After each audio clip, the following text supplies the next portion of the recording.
I ain't feeling your side.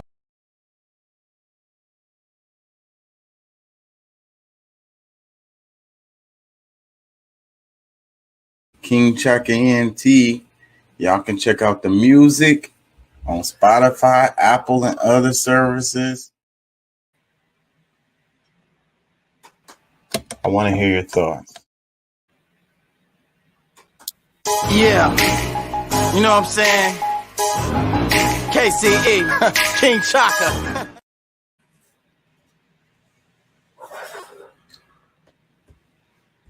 Hey, how y'all doing out there? How y'all feel? Remember, an educated public cannot be controlled. Learn to be active. Remember, ¿Cómo estás? ¿Podemos ayudarnos más? Si se puede. Today's name of the show is Suffering in Silence. Suffering in Silence. That just makes me think of mental health, and that's what I was thinking about when I come up with that title. And it's so many of us who are struggling with mental health issues. And maybe we don't know how to get help. We don't realize that we need help. We're embarrassed. Society is pretty hard on people who have mental health issues, as we can see by the example of the way that the internet reacted to this guy who was having a mental health crisis and ended up dying on the subway. How many police shootings happen when someone is having a mental health crisis and their loved ones call the police and the police show up and shoot them. So I can understand why someone would be wary about sharing that they're having a mental health crisis. But if you never can talk about it, then you can't fix it. And then you just end up getting worse. It's like when something isn't dealt with, it just continues to get worse and worse and worse. Something has to be done about it. Otherwise, you get to the point where you want to off yourself or something. People kill themselves slowly too. They work themselves to death. They use drugs. They party to death. They drink themselves to death. They get completely emotionally attached, and that is another way of being, detrimental, self-detrimental. They're in abusive relationships. It happens. I just think that, we've talked about it a lot. I have a soft spot for mental health, in my heart. I have close ones, loved ones who have struggled with mental health. I have gone to mental health facilities visiting very close family members. And, it's a thing. It's a thing. So that's the reason why I'm really sensitive about it. And I also can see that a lot of people suffer in silence. They don't never say anything. A lot of people, they put this mask on and they pretend that they're happy. They pretend that everything is fine. They act like, nothing is wrong, and they try to tell themselves that. And then it's like, you have all this stuff on the internet where they're like the power of thinking positive and so forth and so on. And I believe in that. There's truth in that. It's just that, if there's a disease or if there's an ailment or something, then you need a medicine for it. you know, and no amount of positive thinking is going to heal it. You actually need a medicine, you know, and it's a lot more difficult. It's difficult to determine or to diagnose mental health issues, and it's difficult to prognose, give a prognosis, or figure out what needs to be done, you know, because sometimes drugs aren't the answer, you know. I think in a lot of situations, the answer is therapy as far as talking to someone. And I think that, you know, going to see a counselor is a good idea, but you know, your friends, neighbors, a random person on the street, they can be a counselor for you, you know. But what you have to do is be honest. Excuse me. You have to be honest. You know, that's the only way that you can move forward is with complete honesty. So, because if you're lying to the other person and you're lying to yourself, then, you know, you're not going to get anywhere. So, you know, and like what I like to tell my daughter is like, you know, lie to me all you want, or whatever, which I don't like it or whatever, but don't lie to yourself, you know. Please don't lie to yourself, you know. That's where you go crazy, you know, that's where you lose it, you know. That's where you don't know what's up and what's down and what's left and what's right, you know. So, but you have to face reality to be able to deal with reality, you know. And there's a lot of things out here to keep us from dealing with reality. Is we have all this entertainment, we have video games, you know. A lot of us use our work to do that, where we just, you know, focus on that and we never really look up, you know, and realize what's actually going on around you. It is what it is. I told myself I'm not going to do these monologues very much. I don't know how much people are really feeling them. So let's start moving into it. Y'all can hear me, right? Let me double check this. Into it. Okay. Check this meme out right here. It says, it's annoying that we recognize that children need things like a summer break and several vacations a year, but we think it makes sense to have adults work 60 years with maybe 2 to 3 weeks off a year, if you're lucky. And I think this is really true. You know, I mean, that's where we go when we get confused on things and we don't really see reality. And I'm talking about mental health here. So getting a break is a huge part of your mental health, you know, getting some sunshine, getting some rest, doing something that pleases you that doesn't have to do with making money, you know, creating something, being creative, being grounded, walking around outside with your shoes off and putting your feet in the dirt, you know, stuff like that. Those things we need a break from our hamster wheel, if you will, you know. So he says it's annoying that we recognize that children need things like a summer break and several vacations a year, but we think it makes sense to have adults work for 60 years with maybe 2 to 3 weeks off a year if you're lucky. A lot of people don't get vacations, like regular jobs, like people who work regular jobs.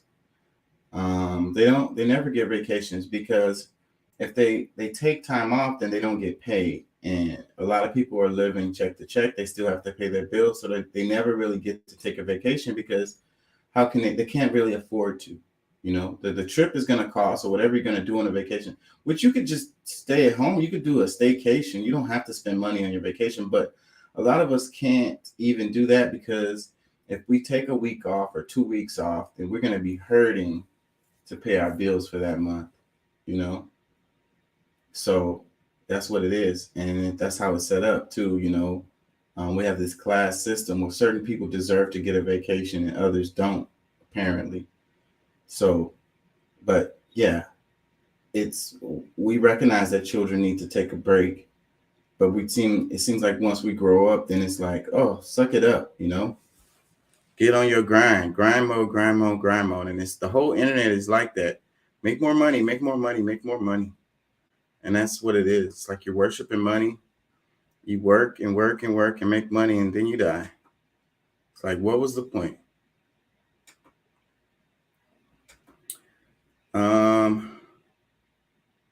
Check this one out. It says, kicking Santos to the ethics committee is a delay tactic to preserve MAGA Republican power. Every day he is allowed to remain in Congress, MAGA Republicans continue to insult the people of his district and deny them credible representation. I don't know why they say MAGA. Like, it's a lot of stuff here that causes like division that's unnecessary. You can just kind of say what it is without having to put labels on everything. Although I feel like this overall, this meme is correct. It says Republicans duck. Rolling Stones magazine article. It says Republicans duck a vote for George Santos' removal from Congress. A resolution for Santos' expulsion will now languish in House ethics until they conclude their own investigation into the indicted congressman. And this is interesting to me because it wasn't that long ago, and we talked about it on the show, where you had these Congress people who were immediately ousted as a result of joining a protest. They were joining a anti-guns protest or whatever, and because they joined the protest and they were legislators, this was in the House of Representatives, so this is Congress, so maybe it's different because it's a bigger whatever.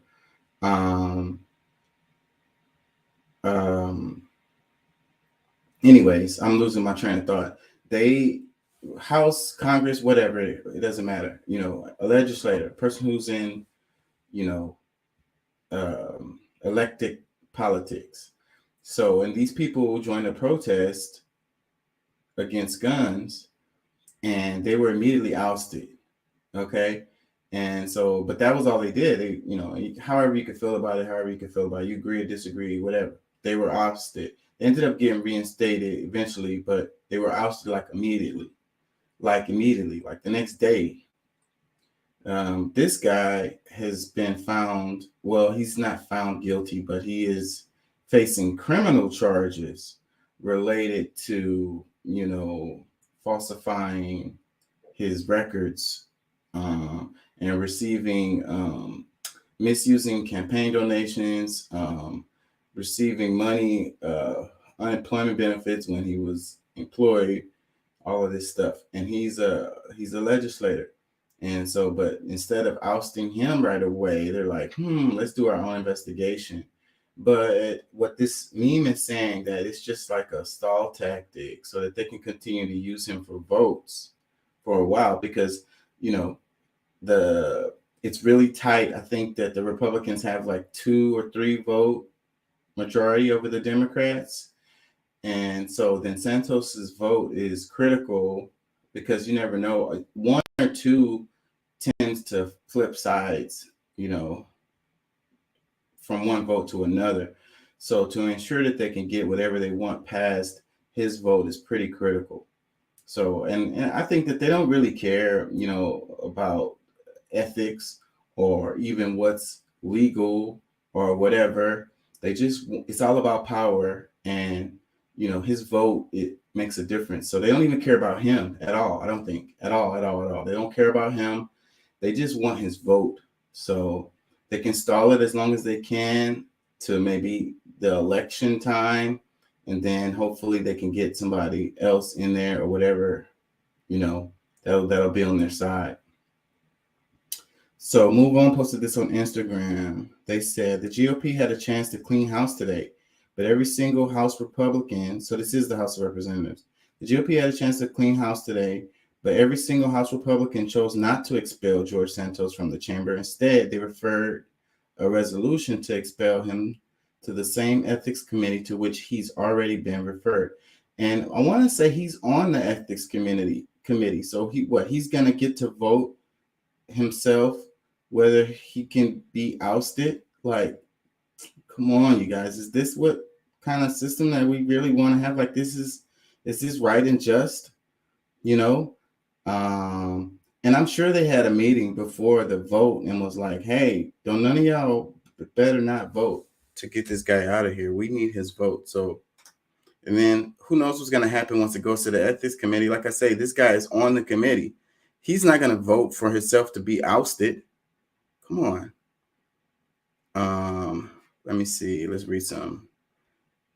It says image descriptions. A tweet from Rana Epting, MoveOn executive director, kicking Santos over to the ethics committee is a delay tactic to preserve Republican power. Every day he is allowed to remain in Congress, Republicans continue to insult the people of his district and deny them credible representation. Image 2, a screenshot from a Rolling Stone news article. Republicans duck a vote for George Santos' removal from Congress. A resolution for Santos' expulsion will now languish in House ethics until they conclude their own investigation into the indicted congressman.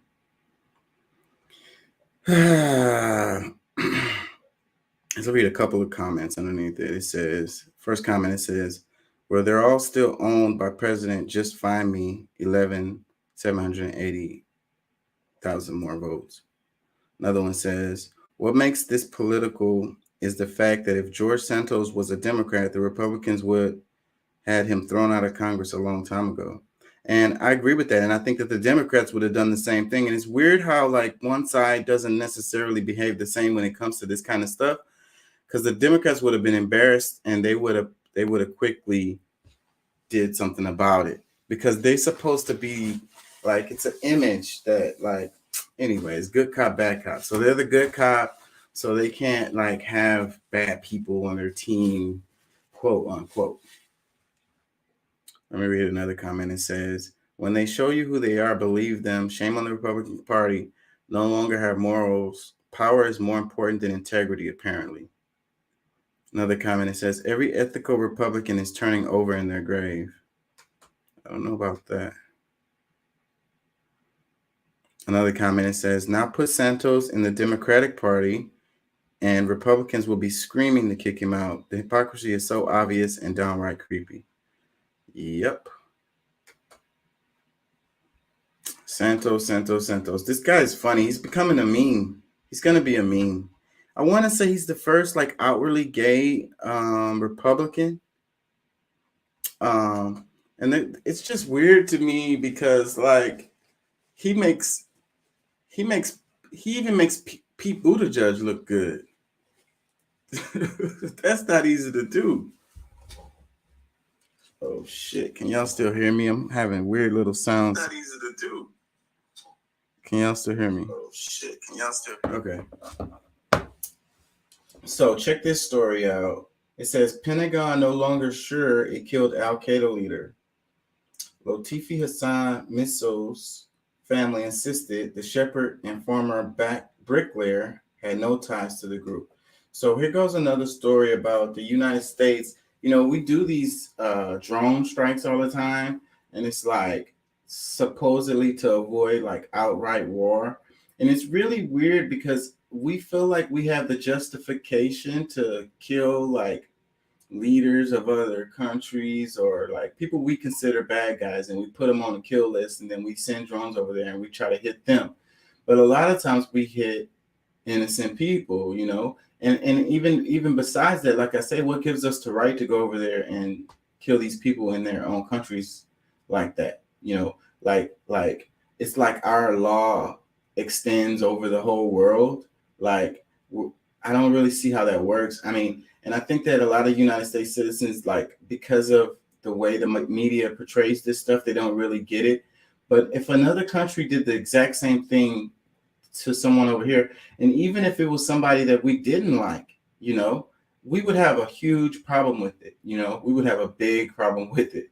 We would have a tremendously awesome response to a country doing something like that, you know. And like I say, even if it is somebody we consider a bad guy, because we're going to be like, hey, you can't attack people over here on our land like that, you know what I'm saying, and put our people in danger and stuff. Like, no, that's a no-go. But we do it all the time. And not only do we do it all the time, we tend to hit the wrong people all the time.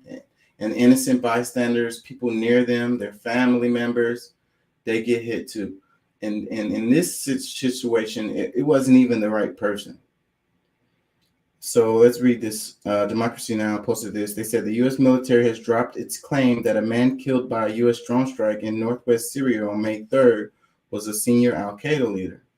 Family members deny that 56-year-old Latif Lafi Hassan Misdo had any ties to al-Qaeda and say the former bricklayer and father of 10 was tending his sheep when a U.S. missile killed him. A Pentagon official told Washington Post, "We are no longer confident we killed a senior AQ official."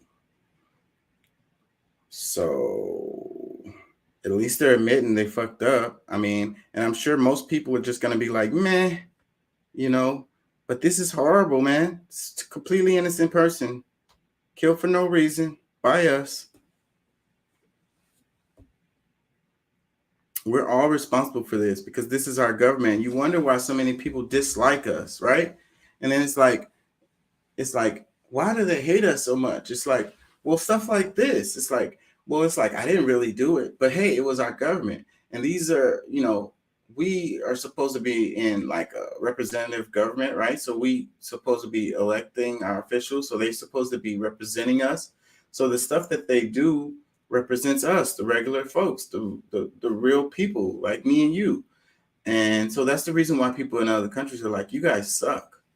Because if y'all paid more attention, then y'all wouldn't let these people do this stuff in your name. Let me read a couple of comments underneath it. It says, absolutely love that our taxes are going towards the murder of innocent people, both national and international. This is sarcasm in case you can't tell. Yeah, that's the other part of this. The missiles cost money. The drone costs money. The time that it takes for whoever is calling the mission costs money, and that's coming out of your pocket.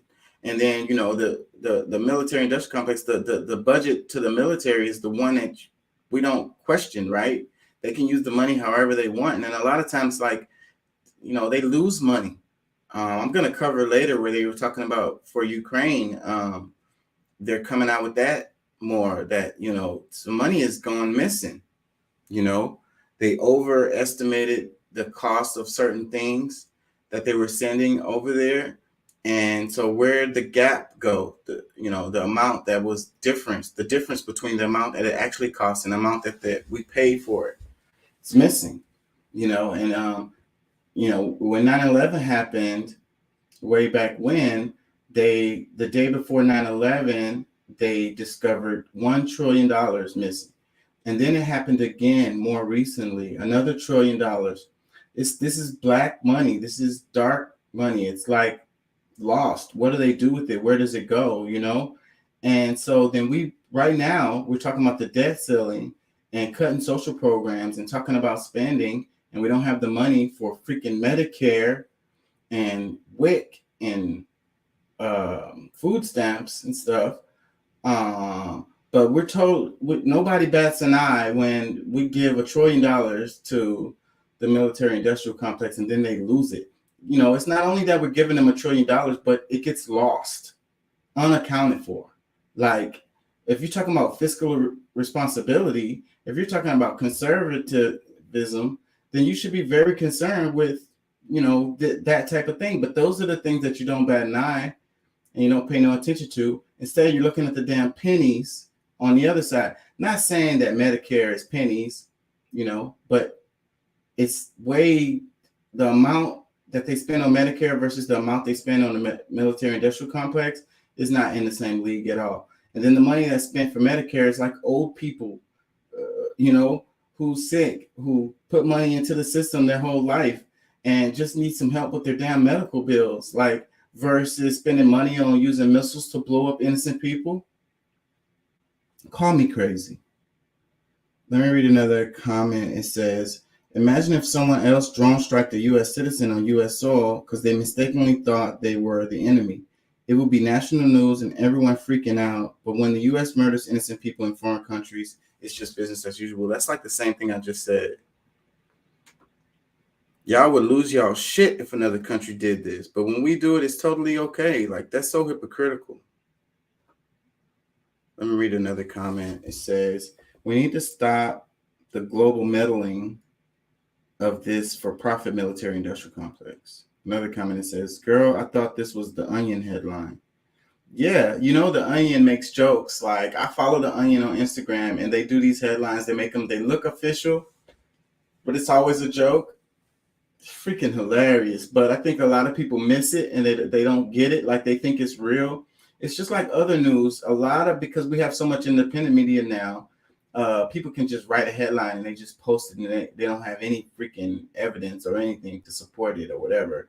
And the people who read the headlines, they just take it in and they think that it was something that actually happened, especially if it's put correctly. Like, what I mean, like, if it's worded cleverly, like the image of it looks official, then people just don't even think about it no further. And it's like, oh, well, then such and such happened. And it's like, no, it didn't happen at all. It was a joke. It was a meme. The Onion is funny to me. If you have to get it though. You have to see it as a joke to find it funny. But I think the Onion has to be careful because, like I say, a lot of people probably read that stuff. They don't even know that it's a joke. They think it's real because it doesn't say anywhere that it's a joke. It doesn't say LOL or anything like that. It's what's the word for it? It's I can't think of the word for it, but I'm trying to think of the word for it, but I can't get it. But it's not real. It's just a joke. Let me read another comment. It says, "Qualified immunity. We did what we thought was right. Therefore, we can't be held liable. In other words, Pentagon finds the Pentagon did nothing wrong. Qualified immunity. We did what we thought was right." So how many times, what do they say? The road to hell is the path to hell is paved with good intentions. How many times do you see in like the movies or those stories about the villain who thought that he was doing good things, but he was crazy and he was like doing horrible things, and Hitler thought he was doing a good thing. He really believed in God and he thought that he was doing good things, but he was not. And how many times, do we do things that we think are good, we have good intentions, but the results are not good. So that's the thing. We have to face the reality of the results of our actions to determine whether it was a good thing or not. Our intentions are cool. It's like, I didn't have no intentions of doing it, but, this bad thing happened and I'm sorry. So then that means that you should not do that again. So, but what we do is we say, we did what we thought was right, and then we turn around and do what we think is right again. And it'd be the same thing, and the results be the same. So at some point, when does that become like evil?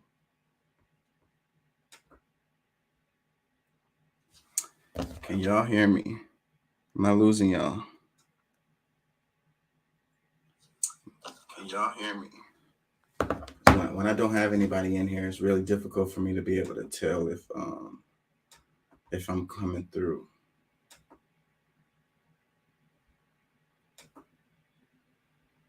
What was that dude stabbing himself?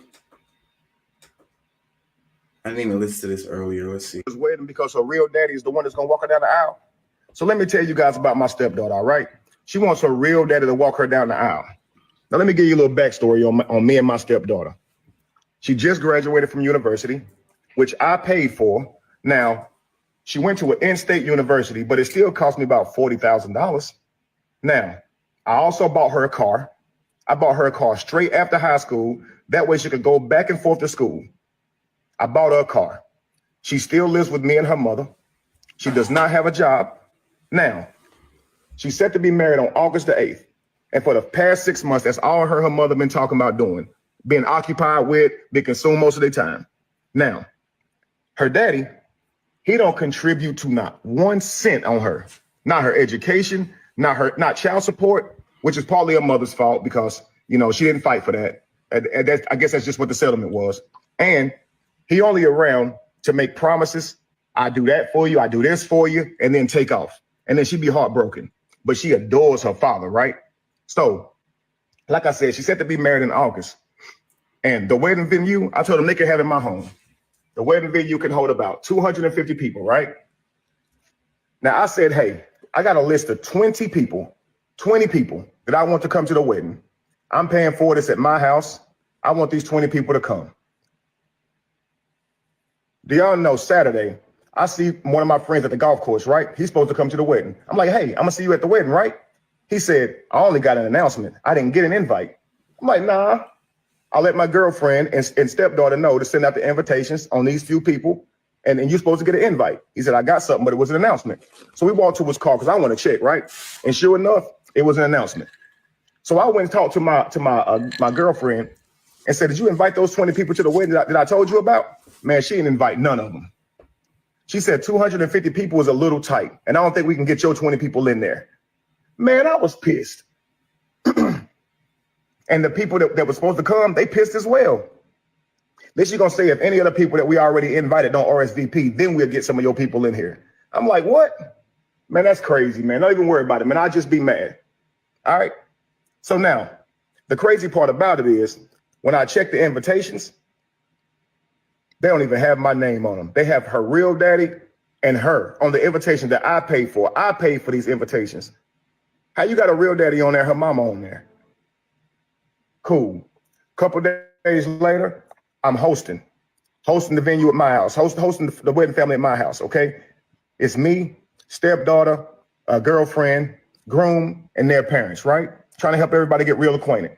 Then a surprise guest shows up, my stepdaughter's real daddy. And I'm like, you know what? Cool. He probably just coming to the wedding, right? But tell me why my stepdaughter proceeds to stand up and announce that her real daddy is giving her away at the wedding. What? The wedding that I'm paying for in my house, the daddy don't do nothing for you, is giving you away? And they were just so happy and smiling. Yay, great. Inside, I was fuming. Inside, I wanted to cry or punch somebody. Probably wanted to do both, honestly. So I took that time to stand up and give a toast as well. I said, I owe the groom and the bride a deep debt of gratitude because they have opened my eyes tonight. Oh, everybody at the table was just smiling. They have let me know that my position in this family is not what I thought it was. Oh, you should have saw the frowns, man. Now they mad. It done got serious. I let them know I am not the godfather or, the head of the family that I thought I was, the loved one that would be seeked out in times of need. Nah. I realized I'm an ATM. Yeah. So since I have been replaced as host of the wedding, I shall be giving my financial duties to the new host. And I will back out monetarily. Yeah. Yep. Now, after the announcement, a whole lot of snickering was going on around the table, right? A lot of mumbling, but they didn't say anything to me. Nobody addressed me now. Now, later that night, tell me why my girlfriend gonna come to me talking about how I'm ruining so much, how I'm ruining so much for backing out, and how her daughter ain't gonna have her dream wedding, and how her daughter ain't this and that. Okay, well, it's apparent that I'm not family in this family. So the family should take care of it, right? That's my stepdaughter. I mean, it ain't even my stepdaughter, really. It's my girlfriend. I just happen to be around her for the last 10 years. But tell me why the next day, my girlfriend trying to show me how much I'm ruined, right? She takes me to where they planning the wedding, and the wedding planner showed me, all the things they got going down, everything they got set up. I look at the venue. They got some father-daughter dances, right? 3 songs. All of them cater to her real dad, not me. I looked at the food they got. 2 of the dishes got stuff I'm allergic to in it. I just started laughing. Like, they want me to pay for this. His name on it, not mine. His songs, not mine. The food, I can't eat the food. And the 20 people out of 250 that I wanted, they can't even come in my house. Wow. Okay. It's wild, man. So I went on ahead and let her know I will not be there, and neither will my money. Yeah. And they would no longer be at my house either. And you would no longer be at my house or your daughter. Because, I'm not family. I'm not even important enough to be put up on the brochure. It's crazy, man. Yeah. Wow. I think he probably went a bit overboard in his reaction, but I can definitely sympathize with his feelings. I don't know about ending a whole ass relationship that you've been together for 10 years. And his saltiness did kind of ruin their wedding. I would say that too. But I totally sympathize with his feelings. The caption here says, just like y'all say women should do wifey stuff for a boyfriend, shouldn't. Just like y'all say women shouldn't do wifey stuff for a boyfriend, the same thing applies to men. I think I agree with that. And that's really what I saw. I never listened to this, but that little clip right there, I agree with that caption right there. Women are always saying that stuff. It's like, shoot, we're not married. I ain't doing that, whatever. We're not married. Okay, well, that's cool. That's fair. But, the road goes both ways. We're not married. Okay, we're not married. Then I'm not doing, husband stuff either. That's fair. But I think that a lot of women would be real salty if you were to say those things. They expect you to go above and beyond for them, even if y'all not married, but they don't feel like they have to do the same. And so that's a double standard right there. But as far as with this guy's situation, it feels like they kind of like put him to the sideline. So I get his feelings, but I think that he overreacted.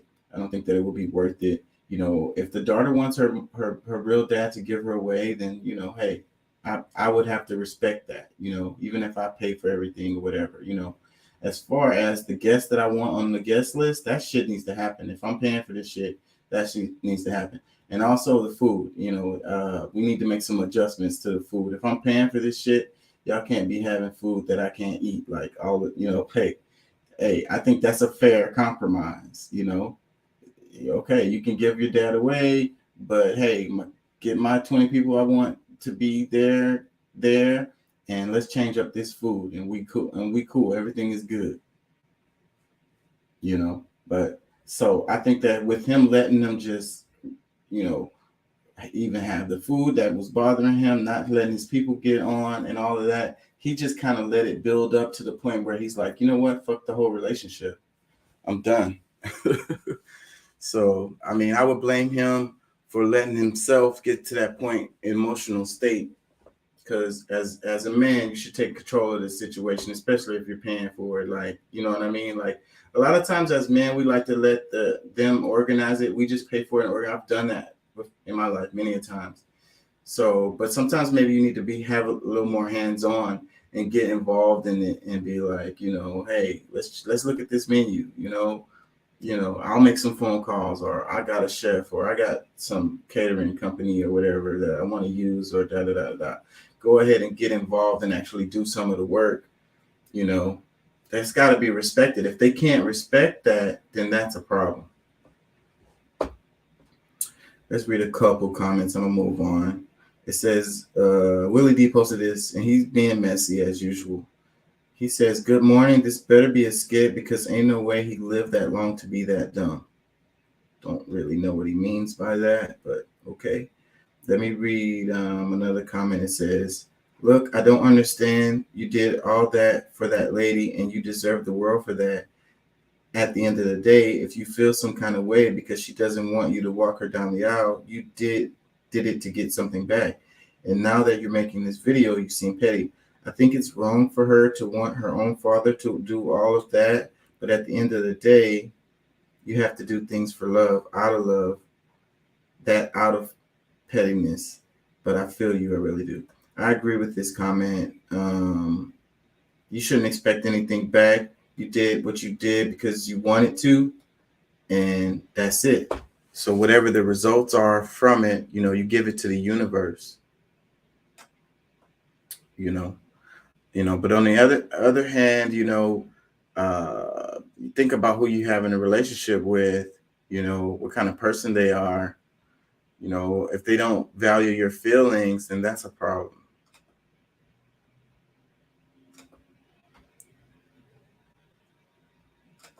This is just funny to me. It says most of the insect noises you hear at night are them either having sex or trying to get it.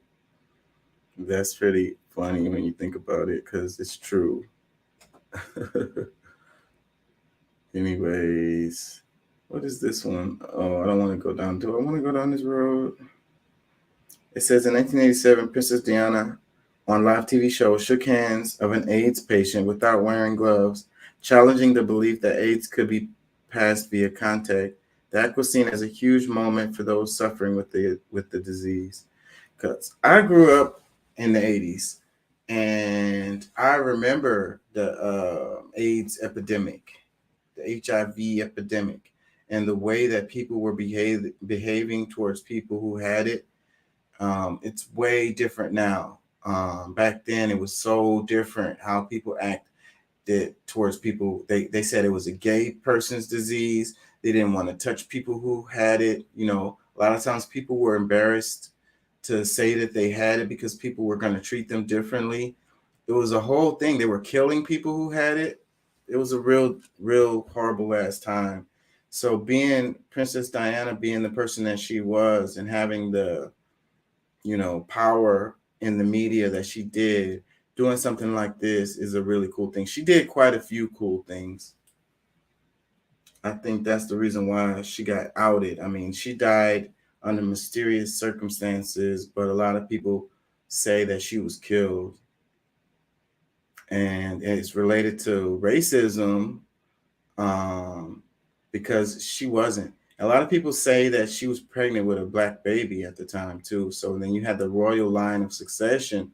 They couldn't have a black baby, and you see how they acted towards with Charles, and they left the White House and stuff because of the way his wife was treated and the baby was treated once they had the baby, and she's like brown at best. Like I can't even I don't even see how they she looks just like them. It's like they're so racist. Like she has a tan. The baby got like a tan. And they hate him. They hate him because of that. That's so crazy. And a lot of people are trying to defend the royal family and whatever. And, bruh, it was racism. The woman was saying the way that they were treating her in there, and that's the reason why she didn't want to be in there, and that's the reason why they denounced the whole thing. And like, we don't even want your money. We're just gonna fucking get up out of here.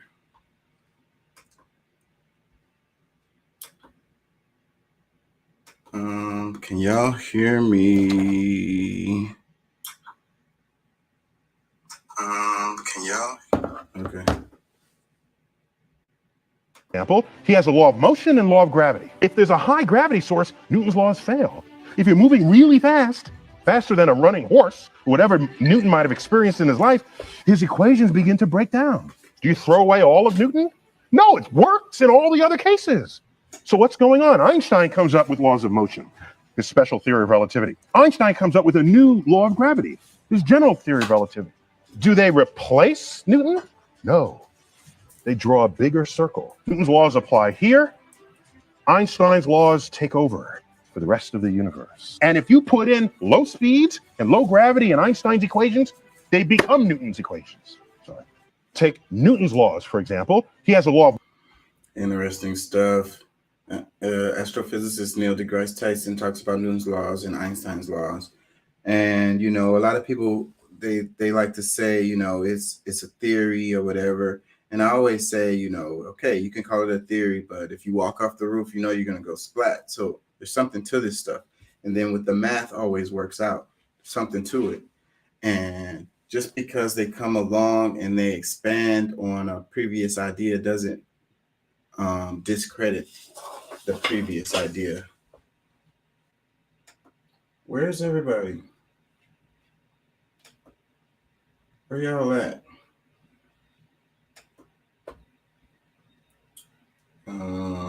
I have some Twitter stuff that I'm going to go to, but let's go through this a little bit more.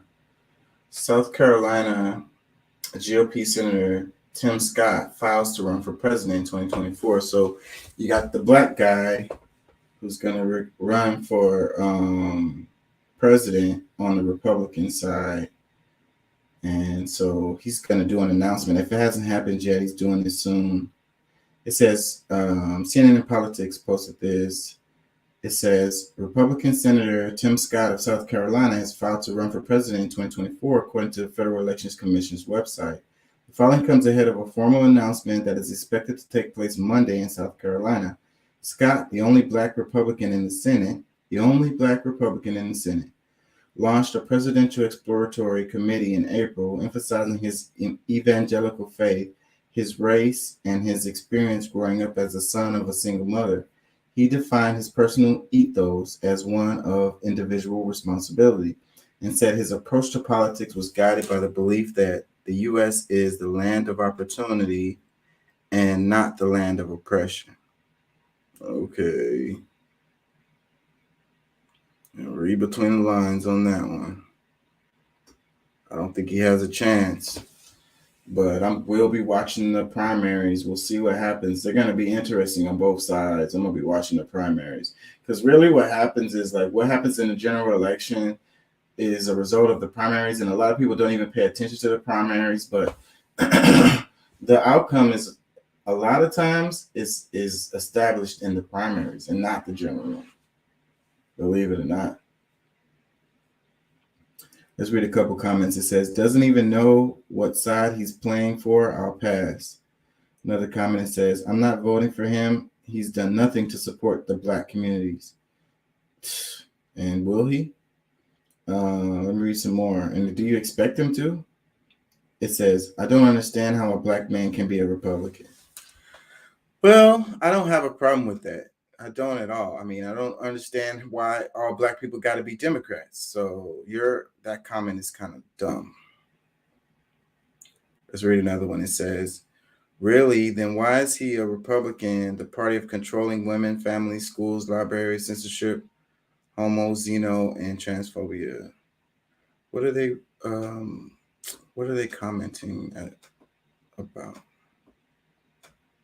They're making a comment about his, I guess what he said. What did he say? Emphasizing evangelical faith, his race exploration, growing up as a single, personal ethos, individual responsibility. I don't know what they're talking about. The land of opportunity and not the land of oppression. Oh, that part. They're probably talking about that part. Well, that's an argument.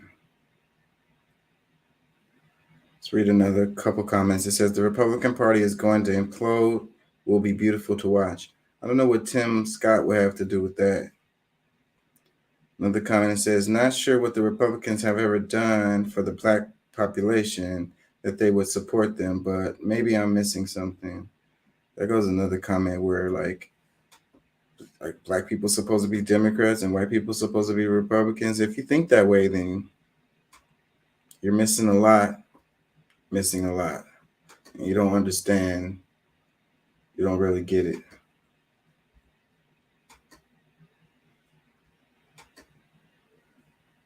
Houston's on the bottom of the list. I'm going to skip that one. This post, it says, the most common form of despair is not being who you are.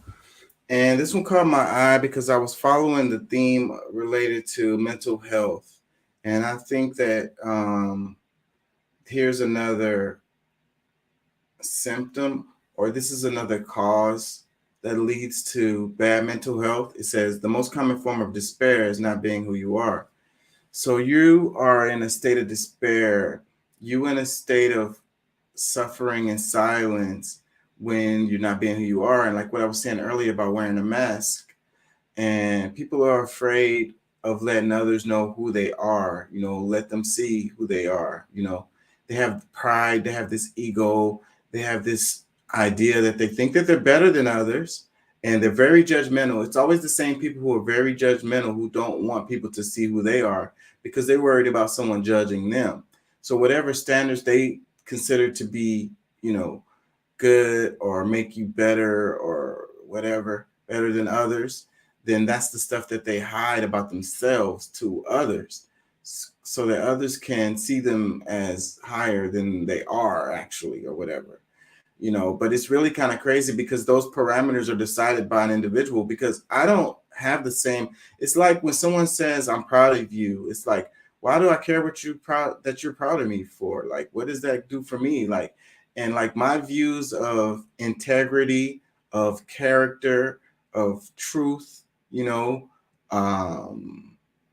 my values may not be the same as yours. You know, the stuff I feel is important and makes a person a great person or a really good person is not necessarily the same as what you think is makes people good.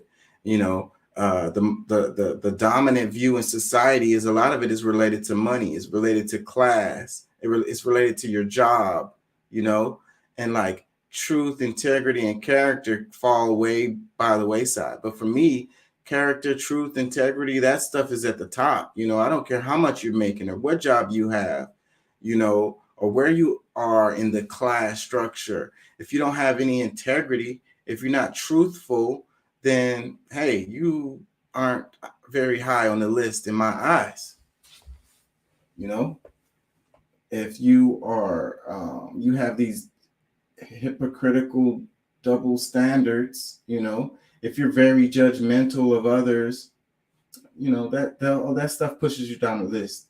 So it says the most common forms of despair is not being who you are. And I think that if you embrace who you really are, you're going to be happier and be truthful to yourself about it, you know, because none of us are perfect, you know, none of us are the person who we think we are, you know, none of us, you know. So the more we accept our real selves, you know, and say to yourself that I do fall short on things, you know, that I could have been more honest here, that I could have had more integrity there, you know, that I could have been more altruistic or giving or loving here, you know, then that's where we get closer to being accepting ourselves. And that's where we get closer to being happy. And that also allows us that opportunity for improvement, because it was one thing I learned like years and years ago. It's like, you know, how do they say it? You know, criticism is a gift. You know, if you look at it as an opportunity, because if you're aware of the areas that you need improvement for, then now you know what you can focus on to make yourself better. It gives you something to do. It gives you something to strive for. It gives you an opportunity. But a lot of us don't want to ever hear about the things that we're not good at, you know? Therefore, we're missing those opportunities. Anywho, where are you guys? Let's read this. It says, a forever prisoner details his horrific torture by the U.S. This is a horrible story. I don't even know if I really want to go into this. Let's read it. It says, a new report chronicles the gruesome and horrific torture endured by Guantanamo Bay prisoners detainee Abu Zubaydah through his own graphic drawings and testimony. It is the most comprehensive documentation of his torture since the CIA destroyed its own videotaped records of the abuse, 90 of which depicted Zubaydah. When the U.S. government captured Abu Zubaydah, a Palestinian citizen born in Saudi Arabia, the CIA, NSA, and FBI alleged he was a high-level al-Qaeda leader and a mastermind of the 9/11 attacks, claims that have never been substantiated. Zubaydah, as one of the first supposed terrorists captured and detained by the U.S., was used as a guinea pig in the development of so-called enhanced interrogation techniques by the CIA. They created a person to justify torturing, says his attorney, Mark Dembo. Warning, the following slides contain graphic descriptions of an illustration of brutal torture. Zubaydah described force-feeding rape under the pretext of rectal feeding and a practice called walling in, which his head was repeatedly slammed against the wall. He also described days of waterboarding in a coffin or strapped to a gurney, being locked in boxes, forced nudity, humiliation, threats, much more. Headphones playing extremely loud music were duct taped to prisoners' ears, sometimes for weeks, causing nausea from the sound pressure on the eardrums. Prisoners were shackled so that they could neither sit nor stand while cockroaches, scorpions, and other insects crawled on the floor of their cells to incite fear.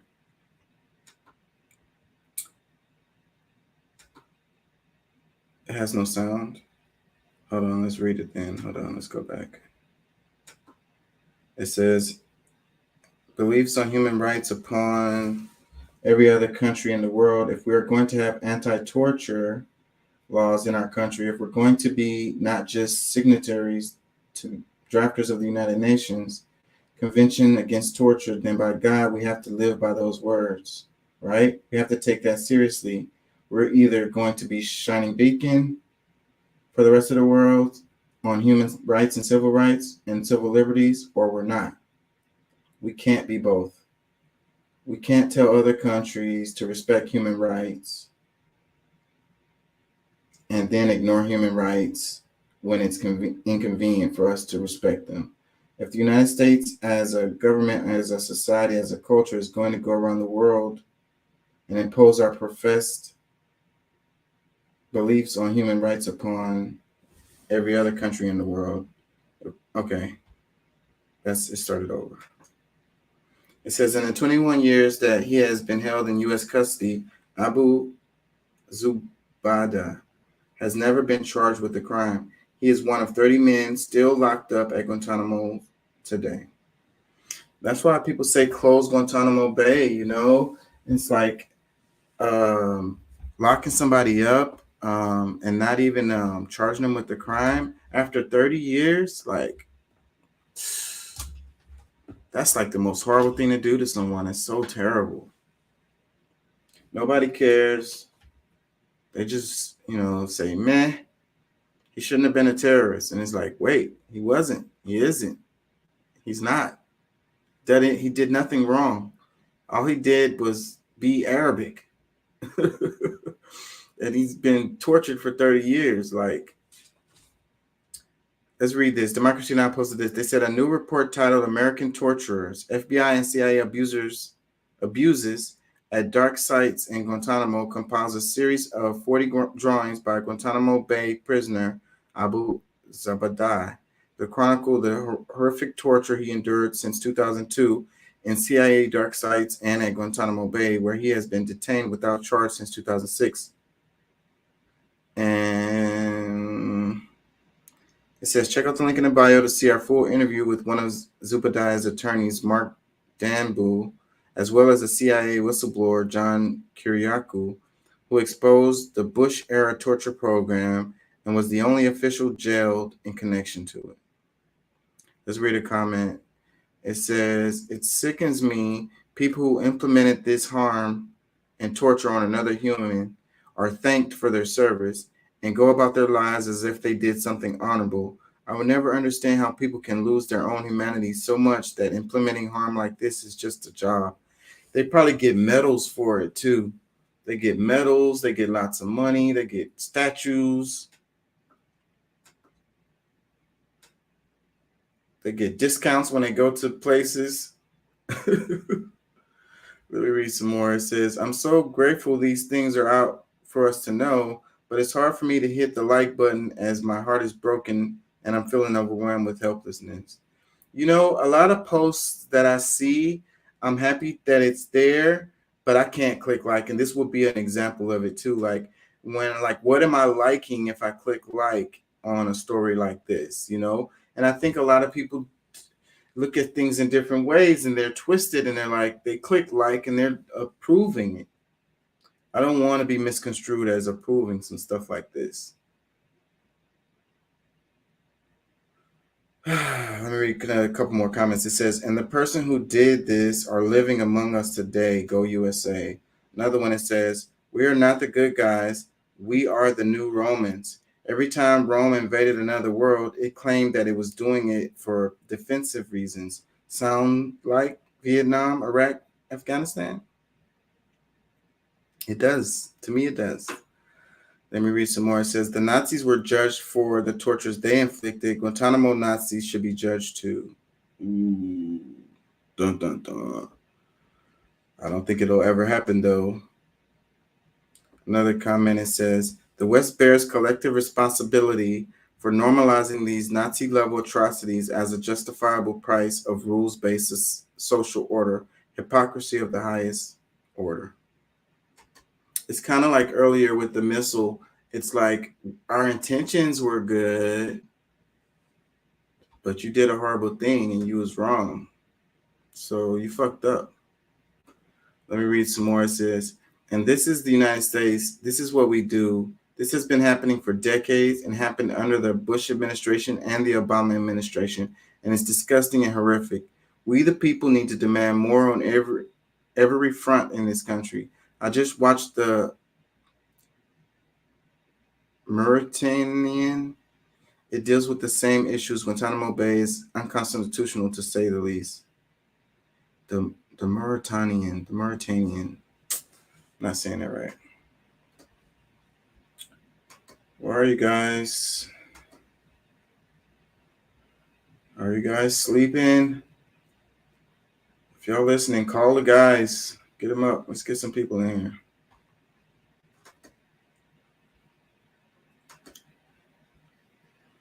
My voice is getting tired. This post right here, it says Republicans walk out of debt ceiling talks, say White House isn't being reasonable. It says high stakes negotiations over raising the debt limit abruptly came to a halt Friday on Capitol Hill after Republican negotiators walked out of the room and blamed the White House for holding up the talks. Until people are willing to have reasonable conversation about how you can actually move forward and do the right thing, then we're not going to sit here and talk to ourselves, Representative Garrett Graves, Republican Louisiana, told reporters. We decided to press pause because it's just not productive, he added. Graves said he did not know if talks would resume this weekend. Oh my God, this whole thing kind of makes me mad. And then a lot of people don't even really understand this stuff. And I can talk about it till I'm blue in the face and they're not going to get it. But it's political posturing. It's political theater. It's all bullshit, like on both sides. And then the thing is, the reason they're talking about talks, the talks are the things that they want to cut. Okay. They want to cut out of Medicaid, Medicare, freaking SNAP. They want to cut out of veterans benefits, stuff like this. There's a whole list so that they can, they're going to raise the debt ceiling regardless. They do it every time. They have to. There's no way around it. It's just, it's also precedent. It's the way that they do business, and it's been done this way for the longest time. But they're using this as a bargaining chip so that they can do cuts in social programs. And that's the whole point. And so then when they say the White House isn't talking to them, it's like, so the Democrats are saying, hey, we don't want any cuts on these social programs. Just raise the debt ceiling like I did plenty of times before. And the Republicans like, screw that. No, we're not raising the debt ceiling unless y'all put these cuts on these social programs. That's it in a nutshell. Let me read some comments. It says, same Republicans who spent the money already refusing to pay the bill, those Republicans. Another comment, it says, you can't be reasonable with the GOP giving cuts to the wealthy and cutting veterans benefits. GOP budget would increase the deficit. Give both sides of the matter. CNBC. Another comment says, so where are all those people saying Democrats were the unreasonable ones as Republicans walk out for getting 100% of their asking? Another comment, it says, hey, Republicans, we're not going to be able to make our mortgage payment next month. Have you tried cutting your monthly spend on underwater basket weaving classes? Stop being unreasonable. Just loan us more money. I have this really nice Gucci purse I want to buy for some random homeless man next month.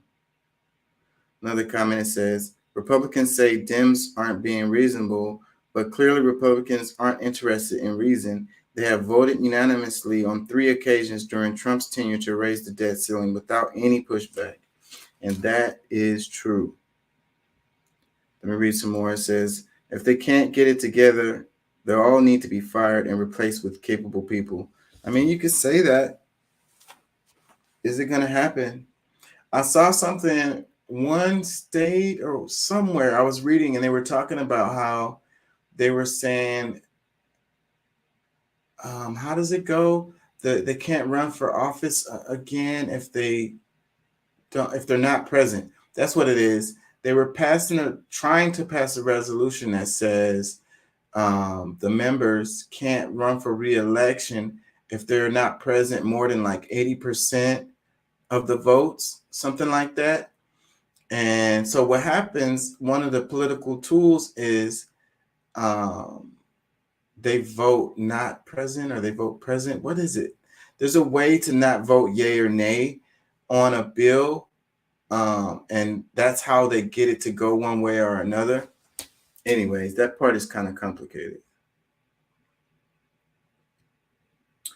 Let me read a couple more comments. It says, walk out. Any other job, you'd be fired or suspended. True that.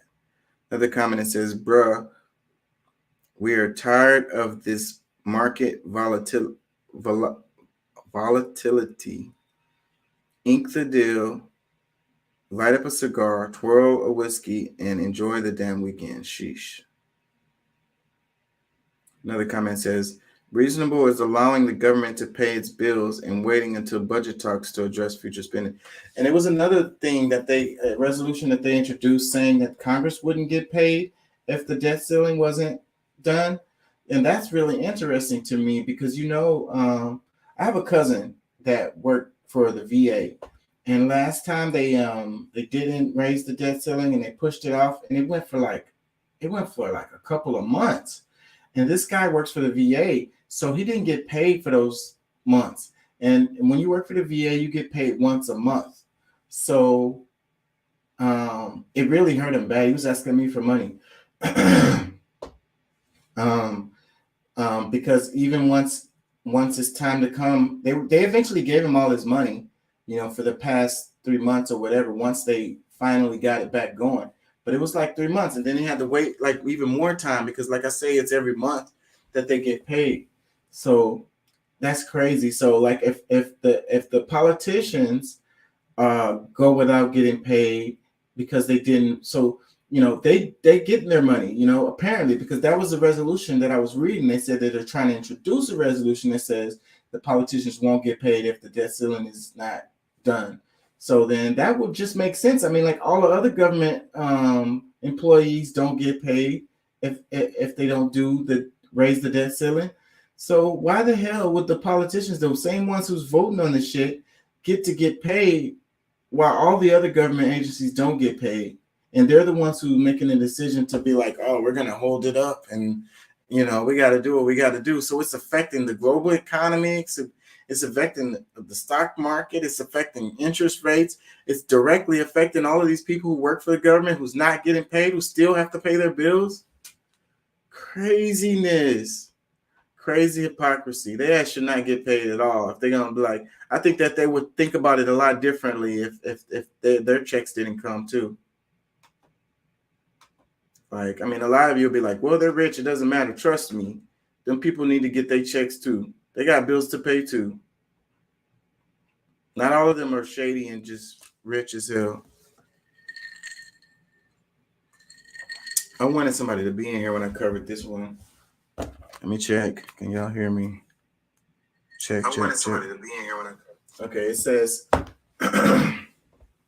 it says states where child beauty patterns are most popular: Texas, Florida, Georgia, North Carolina, South Carolina, Tennessee, Virginia, Kentucky, and what is WV? I'm drawing a blank. West Virginia. It says all allow minors to get married. All proposed anti-drag show laws. How does child sexualization exploitation, and rape not harm a child, but drag queens reading books to them does. So this is the hypocrisy right here. So it says states where child beauty pageants are most popular, and child beauty pageants are so disgusting. Super disgusting. Oh my God.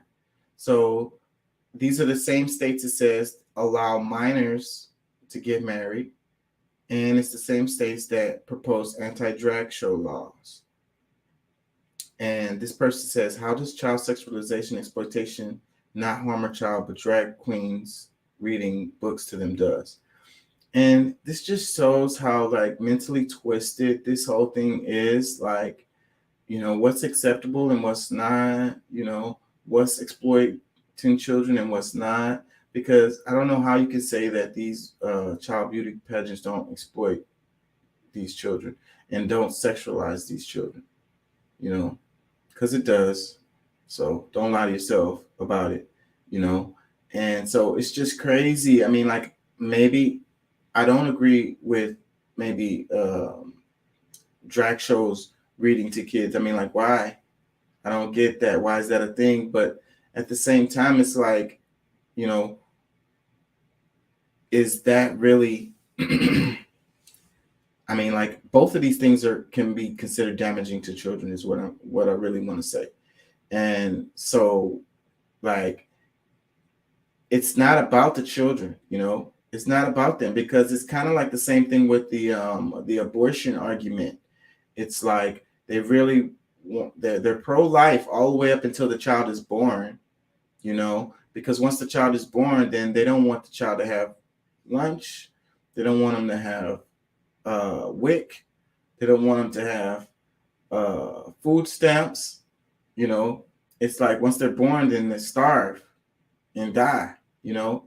Pro-life should be pro-life after they're born too, the whole time. You know what I mean? But they don't. It shows that they don't really care. It's really about control. They pretend that they care. They're like, it's pro-life. Abortion is bad. Don't kill your baby or whatever. Okay, that's fine.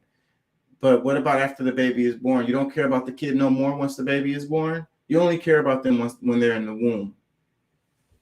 Once they come out of the womb, then screw them.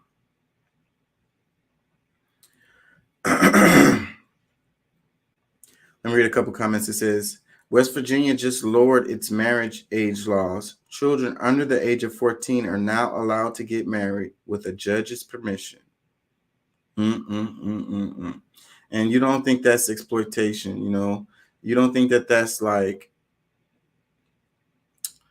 it's not statutory rape no more because you married them. And then, a lot of times it's older people and then the family giving them away and all of this stuff. Come on. Y'all just not seeing it for what it really is.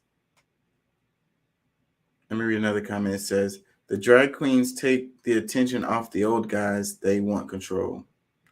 Another comment, it says, because it was never about protecting children, it's about justifying bigotry.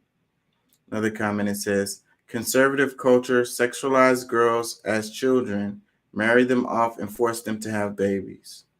Another comment, it says, why do drag queens need to be around kids, though? Another comment, it says, you'd see the grooming you'd ever cared to at one of those children's beauty pageants, but only a fraction of the compassion you'd encounter at a typical drag queen story hour. Another comment, it says, I find it odd that Alabama didn't make the list. Another comment, it says, while things definitely need to change in Virginia regarding child safety, no bills or laws have passed targeting drag queens or trans people in this state, though there have been 12 or 13 proposed that I can remember, and all failed. The rest of these archaic laws need to be changed, though, so that children can't marry.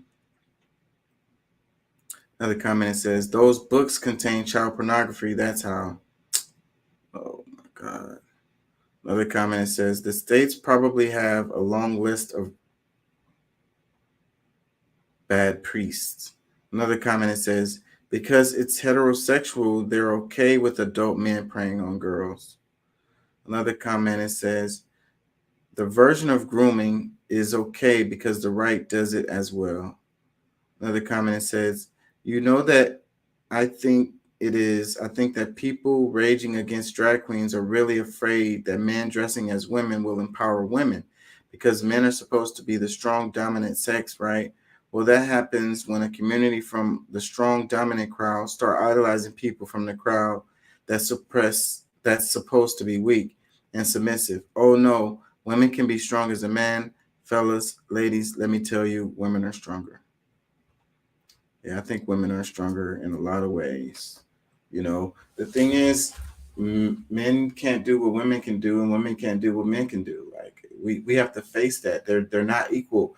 It's a plug and a socket. You know, it's you know, they fit each other. You know, they complement each other. They're not the same. You know, that's just reality.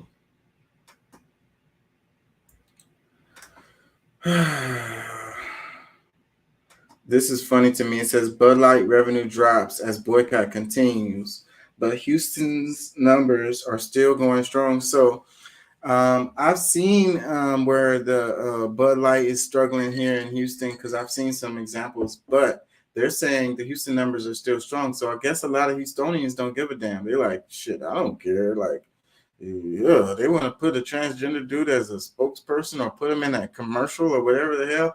I'm still finna drink Bud Light. Whatever. Get the hell out of here with that shit. I like that though. I mean, like, you know, you stand on your values. I wish we could boycott some of these other companies for the horrible shit that they do. So, but we choose to boycott this company based on this. I guess, I mean, you know, you feel however you feel, and you know, I don't give a damn about Bud Light. So one way or the other, you know, I really don't care. And so, but I just find it funny that, you know, I guess a lot of Houstonians are like, shit, I don't give a damn. I'm still finna drink my Bud Light. That's funny.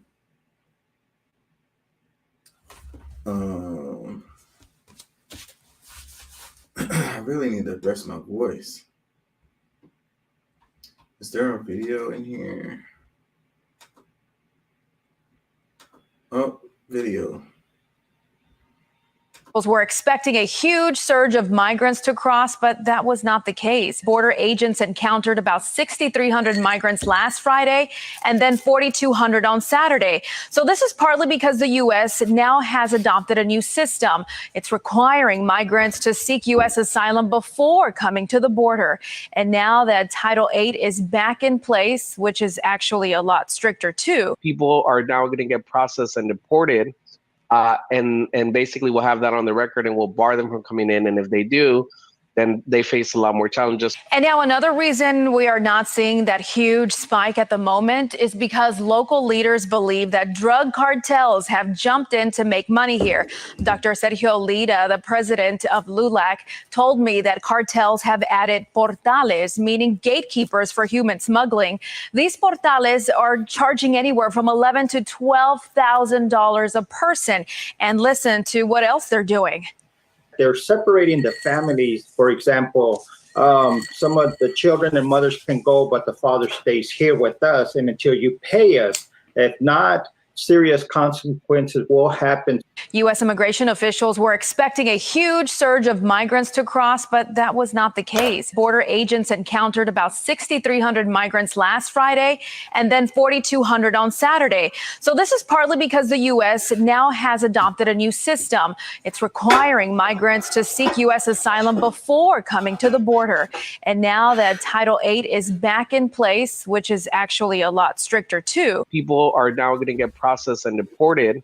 And basically we'll have that on the record and we'll bar them from coming in. And if they do, then they face a lot more challenges. And now another.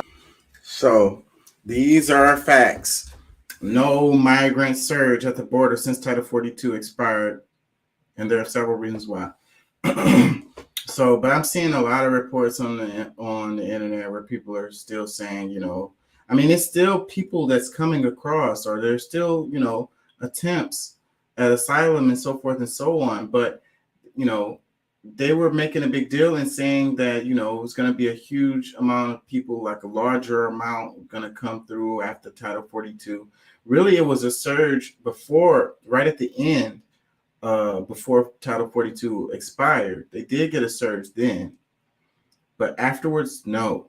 So anyone that's saying otherwise is not being honest with you.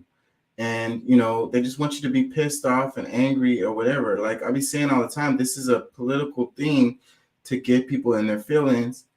You know, it's a lot of not truths, untruths. We have to face facts. We got to look at reality. We got to look at the, you know, the actual facts and be able to start there to be able to move forward and have conversations about these complex issues that do need, you know, improving, that needs to be worked on. But we can't even do that if we can't even agree on what the facts are. We got to start there. First comment, it says, not our problem. U.S. isn't here to fix the world's problems. Deal with your gangs and cartels and don't expect us to feel guilty when people can't get into the U.S. properly. So I got a lot of problems with this comment. The U.S. isn't here to fix the world's problems. Well, what is it with our military then?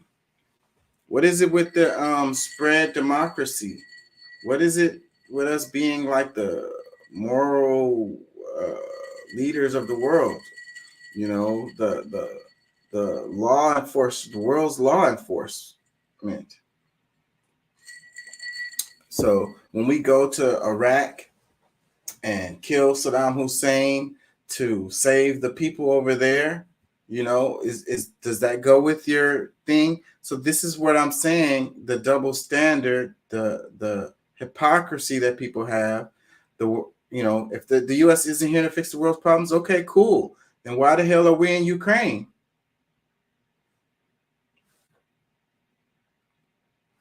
Answer that for me. You know, come on. You can't have it both ways. You got to pick a side.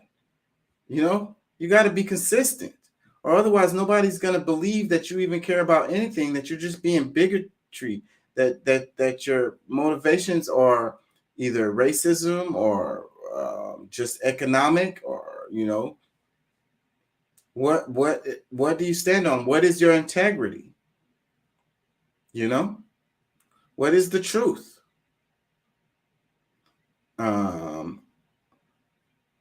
It says, he said, don't expect us to feel guilty when people can't get into the U.S. properly. So the thing is, there's a lot of systems that are set up to make it hard for them to do it legally. And that's the reason why a lot of people come illegally, is because they have to deal with all the red tape, bureaucracy, and bullshit to do it the right way. You know, 10 years, 15 years, 20 years, 30 years, and a whole bunch of money to do it the right way. So, and I'm not telling anyone to break the law, but I can understand why they do what they do. Make the law in a way that it's not full of all this bureaucracy and red tape, you know, that, you know, give an incentive to them to do it the right way, you know, that they can actually do it, that they won't be on a 20-year waiting list. You know, justice deferred is justice denied. So entry deferred is entry denied.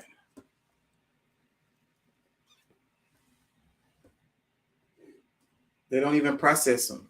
They just send them back. Don't even try. Next comment, it says fake news. See, this is a problem. We can't agree on the actual facts. The next comment says almost 10,000 in 2 days isn't a lot. Come on, man. They were doing, I have another article somewhere over here, but they're comparing the numbers to previously and now. So it's not that they're saying it's not a lot. I mean, versus 300 million that's in the country or whatever the number is. I mean, that isn't really a lot, but as you know, it depends on your perspective, but they're comparing the numbers to previously. So they're saying it's not a surge. The numbers have dropped dramatically since the end of Title 42. Next comment, it says, some of us were born at night, but not last night, ABC 13. So again, people don't want to acknowledge facts. Another comment says fake news. Another comment, it says, asylum seekers are supposed to seek asylum in the first country they come to. That is not the U.S. So technically, they're not asylum seekers. They're illegal aliens. Yeah, based on the law, you create and you make it that way. So it's actually true. They're supposed to seek asylum in another country first because that's the law that they have, in place. And so that's true. Calling somebody an illegal alien is, anyways. Another comment says, it be your own people, transatlantic slave trade 2.0. How do you get that? I don't know how you get that. Another comment says child trafficking. That's one way to look at it. I ain't gonna lie. You could say that. You can actually say that, but child trafficking automatically has like a negative connotation, like they're gonna be used for sex or something else. But if you're just trying to get your kids out of a bad situation, I mean, I guess you can call it child trafficking because of the way it was done, but it's not for a negative purpose, which the connotation of child trafficking would have. So there goes the nuance in things that people have to, look at things and kind of dissect them and, face the nuances of it instead of having these blanket concepts or these blanket, identifiers that have negative connotations on them. Check this out. It says China says it successfully cloned 3 super cows that can produce more milk. Can y'all hear me? It says scientists in China have cloned 3 special cows that can produce a lot of milk. They use a method called somatic cell nuclear transfer, where they put the genetic material from an adult cow into an egg cell. The cloned cows are exactly the same genetically as the original cow, but they have better traits. These super cows will be able to give China a new supply of top quality dairy products. Man, why does this sound like the beginning of a science fiction movie where something horribly goes wrong? It's like we be saying on the show a lot. It's like, just because you can do something, should you? This falls into that area for me. Like, it automatically sounds kind of suspect. Like, I wouldn't want to drink the milk. I already don't drink milk, so I avoid milk by like the plague. And I love ice cream, but it makes my stomach hurt. So I avoid it. And I know it's not really good for you. It's really hard on your digestive system. Some of us genetically can handle digesting milk over others. So some of us can digest the milk and the rest of us can't. So not very well. And it's just not good for us, but still, this sounds like the beginning of a science fiction movie where something horribly goes wrong and it leads to like some debilitating disease or something. Yeah. Let me read some comments. It says, great, that's really what the world needs, LOL. Another comment says, cow milk ain't meant for human consumption. Another comment says, it's always China effing with something. Another comment says, China didn't get the message that we're not drinking cow's milk anymore. Besides, it isn't large percent of Asians lactose intolerant. People got to understand that this is an economic reason. And it says, we're not drinking milk anymore. Well, okay, you are not drinking milk, but it's a lot of people around the world. And then they use milk in a lot of products all around the world. Economics, they're going to make a killing off of this. For sure. That's the whole reason why they're doing it. Another comment says, milk is horrible for you. Another comment says, Ooh, a lot of comments about how bad milk is, but not a single person who knows what good milk is. Here it is, starting with number 1, hemp milk, natural spring alkaline water, dates and hemp seeds in blender, walnut and Brazil nut milk, and almond milk. I don't know about all of that, you guys. I think that we were sold on that stuff too. Like, I don't think that those things are actually good for you. A lot of those things, you know, the almonds. You just eat the almonds. You know, I mean, you can grind them up and or do whatever you do, eat them. You know, but making it into a milk, I don't know that that's actually good for you. You know, coconut water is not milk; it's coconut water. We're so confused with this stuff. We don't want to eat burgers because the burgers aren't good for us. But then we make a imitation burger, and then we eat that, and then we say that it's good for us, and it's like that's a straight up mind fuck. Just avoid the burgers, and anything that looks like a damn burger, Like, I'm not saying I'm better than anybody. I eat burgers. But I'm saying though, if you want to be healthy, then just don't eat the burger, Don't try to like the same thing with the milk. Like, if you want to avoid the milk, then avoid the milk. Don't go for some kind of milk substitute. Like, it's the same thing with like the sugar. Like, we know the sugar is not good for us. The sugar and the salt, we automatically get salt and sugar from other places.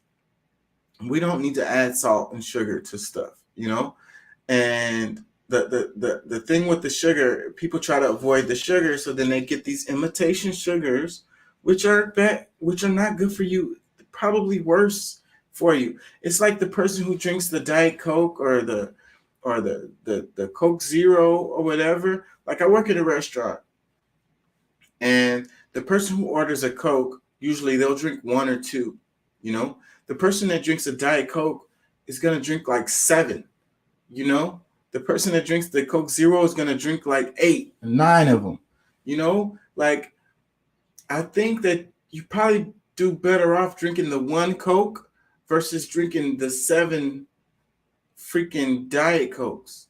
But you have this mind fuck that's going on that says that it's better for you, so then I can just have as much of it as I want. But what are you putting in your system? What is it? What are those sugar substitutes? And what are they doing to your body? How is your body digesting that stuff?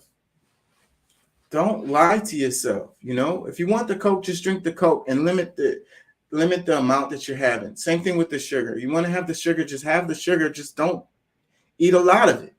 But if you go all things in moderation, too much of anything is a bad thing. Don't lie to yourself. Stop it. So crazy.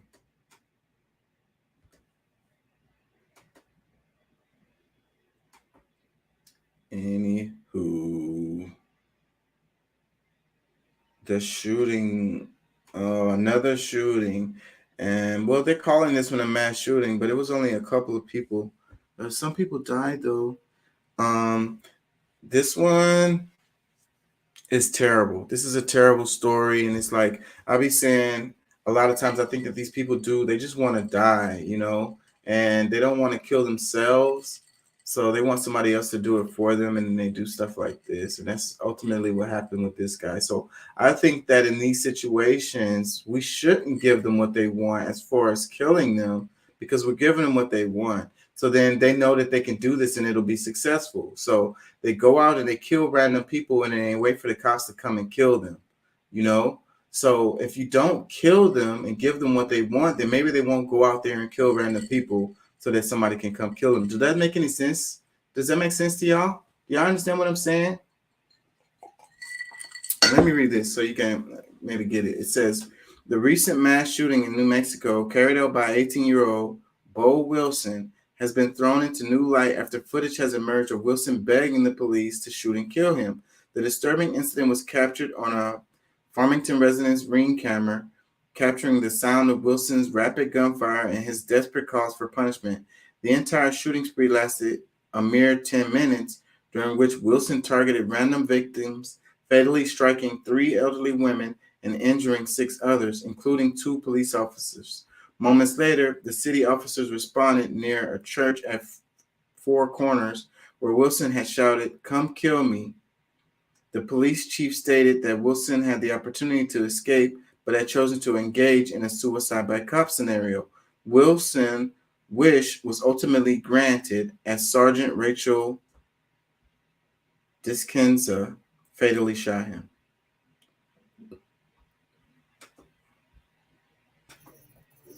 What's up, Doc? I'm glad somebody's in here. Freaking, did you hear about this particular shooting, the new shooting? 18-year-old kid, young guy. He bought the guns legally. Of course, he had an assault rifle and other weapons that he used in the shooting.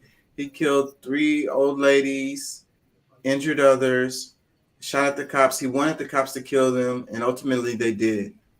That's the gist of this story. Really terrible.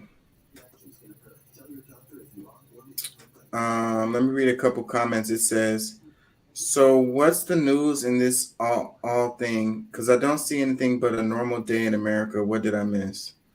Man, this can't become normal. We can't keep accepting this as normal. Like, we can't. The thing is, it's not normal.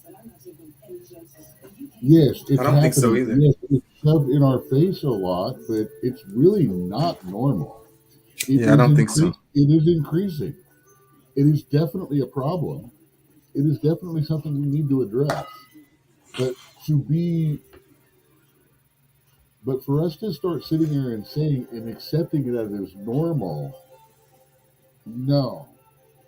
I don't care what side of the issue you're on, whether you're like, oh my God, this is the way the world is going, or stand America, you're not going to take my guns. Anyone that says this is normal is a dumbass.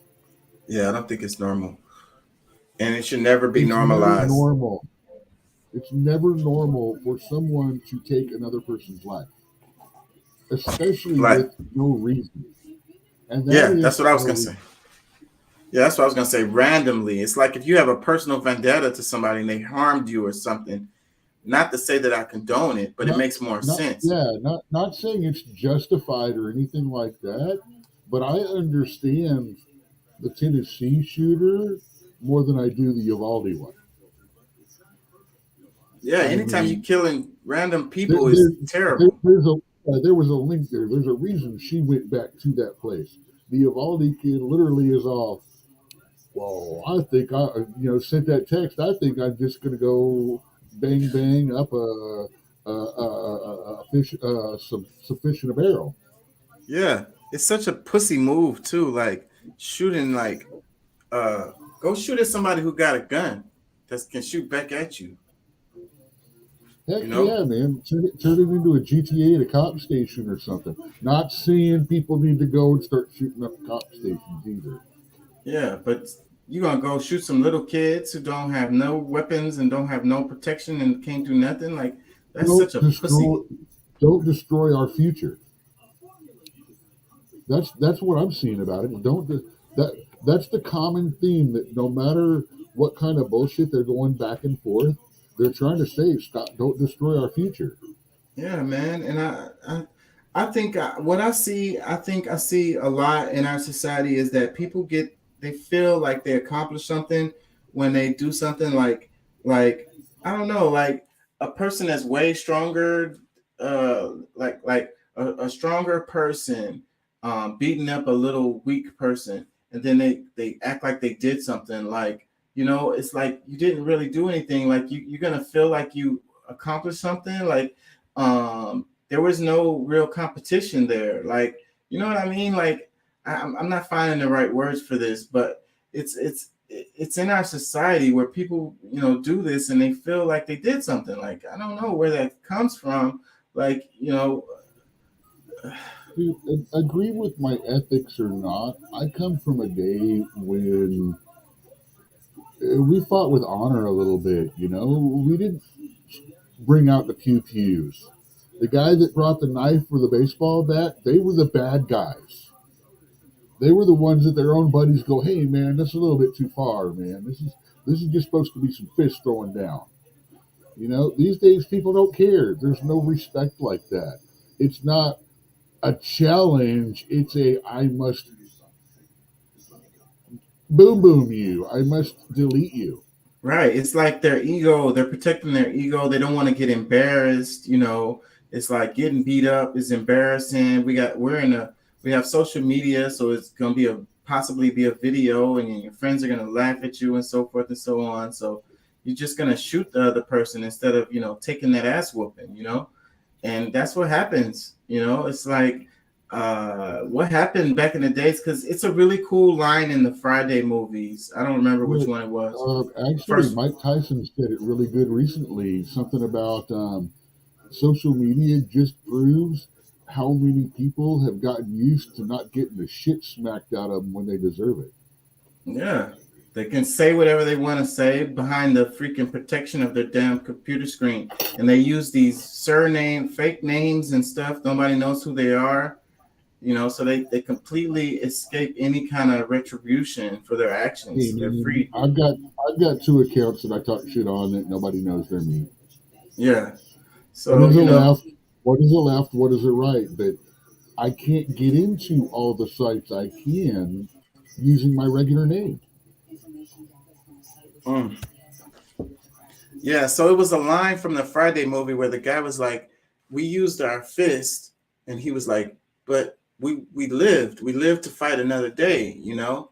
And it's like, I can't remember exactly how the line go, but it's like somehow we lost that, you know.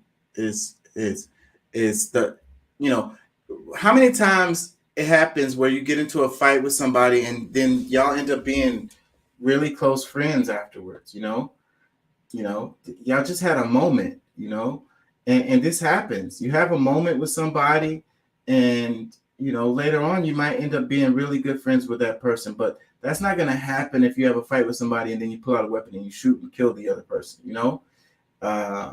Just having a moment, emotional state where y'all was angry at each other, you know, that angry moment is going to pass, but it becomes a finality when you pull out a weapon and you kill the other person, you know. There's no going back after that, you know. And you might regret it. You might not have really wanted to do that, but you did what you did, you know. Now that person is gone. I got it. So he raises up his fist and says, this is what makes you a man. When I was growing up, this was all the protection we needed. You win some, you lose some, but you live. You live to fight another day. And you think you're a man with that gun in your hand, don't you? And that gun don't make you a man. I'm not going to do the extended exchange, but that's the quote you were trying. Yeah, thank you, because that's really nice. Yeah, so the gun don't make you a man, you know. It don't make you strong. I like these guys today. Back in my day, and this is one of those, you know, back in my day quotes. Once you knock the guy down, you backed up and let him get up. You didn't go down to the ground and keep trying to punch him and break things and stuff like that. You basically fought till one of you was tired and said, nah, man, this is cool, I'm done. Or till someone got knocked out. Not till you dislocated 3 of their freaking joints and broke 5 teeth out and then given them a road rash on half their face. And that's why I don't like. And that's the winner. And that's why I don't like UFC, because that's what they do on UFC. They knock them down, they jump on top of them and start elbowing them and kneeing them in the head. UFC for the gladiatorial distraction that it is. That is the gladiator games. That's what the Roman emperors did to distract the masses. Yeah, and that is supposed to be enough to keep that bloodlust out of the crowd itself. But the problem is, we got bloodlust in the crowds outside, in the streets. And it's bloodlust. It's not just angry. It's wanting to delete somebody else, wanting that I did that, being proud of that. Half of them don't realize how bad they're going to be screwed up afterwards. Once Yep. the impact of, dude, I just deleted somebody, actually sinks in. And if it Yeah. doesn't sink in, that scares me even more. Yeah, you become empty inside. And then, you know, you got the physical, because if, you know, even the winners of these kinds of fights, you know, how long do these people live, these UFC fighters, you know, and what kind of debilitating injuries do they have long term as a result of the They fighting? have the body of a 60-year-old sometime around the age of 40, 45. See? It's like, is it really worth it, you know? 20% of their physical life. And I'm not including ones that are doing various kinds of legal and or illegal juicing. Yeah, man. And you know, like, because I don't really like boxing that much, but I can watch boxing Well, you because got to understand, man, I'm a martial artist. I was actually a ranked kickboxer back in, the early 80s. I did Golden Gloves. Um, I get it. I sword fight. I not quite competition level, but I taught people that went on. And so I get it. I get challenging yourself. I am the warrior spirit is part of me and who I am. It is part of what has stopped me from giving up with all the kicks in the face that I've been dealt year after year after year as a man. yeah, and That there's doesn't mean I have to go out and hurt people or yeah, be violent. yeah, Matter of so, fact, I will watch somebody take a butt whooping before I will step in half the time, because it's not worth it to stop it half the time. Because even if you do, all you've done is insult or upset somebody on their turf who's just going to treat the next person worse. So you got to ask, if you're going to do that, if you're going to use violence or something like that, are you really making it better, or are you making it worse in the long term? Are you taking that short-term pride, that boost to your own honor or your own self? But when you leave that situation and leave the people back in it, what's it gonna be like for them? It's not going to necessarily be better for them. yeah, yeah. Let's go into this right here. So, Governor Greg Abbott is expected to sign a bill that would ban gender-affirming medical care for transgender youth under 18, which advocates say is often a life-saving measure. Here's a guide to what Senate Bill 14 would mean for Texans and where to find support for children and teens in the Houston area whose physical and mental health may be affected by the legislation. So Okay. Florida already passed something like this. We need to understand that the current description of gender-affirming care for youth under 18 includes puberty blockers and hormone therapies. Not just psychological help, not just, gender-affirming care also bans psychologists and psychiatrists from saying, are you really transgender? Might you be gay? Might this just be a phase? Trying to walk them. Gender affirming care means we have to accept what they have chosen and not try to talk them out of it, not try to change. And it allows minors to get hormone and therapy and stuff like that. That's why there's chunks of that. If you take some of that off the table, like the hormone therapy and stuff, and allowing psychiatrists to do their jobs and determine whether this is actual gender dysphoria or I'm trying to find a serious word, or if it's actually a serious consideration or if it's something that is brought on by stress, choices, outside factors, or it is actually someone suffering from gender dysphoria. But they Yeah. can't even approach it as it might not be. They have to say, well, they are absolutely this. And this is the problem with gender affirming care right now. Because it's too far left, and like I said, well, I already said it, so Let me read this. It says it would prevent. We're talking about the bill. It Yes. says what would the bill do? It says it would prevent doctors from prescribing medications such as puberty blockers or from performing surgeries on minors diagnosed with psychological distress about their gender identity. It says the bill would allow the state attorney general to investigate any health professional or facility that is suspected of providing such care. Medical licenses of providers of gender affirming care would be revoked. So let's see, what is this? They're talking about the services. And I want to say the Florida bill went even further, where they could charge the parents, or they could take the kid from the parents. Yeah, I remember reading something about that where they could remove the child from the home, even if the parents, are assisting the child with these gender affirming care, which I think might be going a little bit too far. Let's read this. It says resources and support. It says, well, Florida was medical assistance, and I'm sorry, but all of this is new enough that there's not been enough chance to do medical studies, even though more are coming out. And it seems to be a little on the positive side for the trans, but it's seriously not been enough medical things about this. But one thing is known.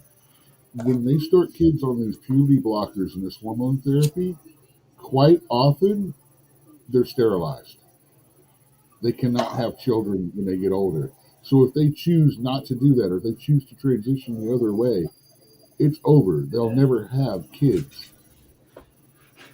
And I think that's a very, like I said, this is not a child's decision.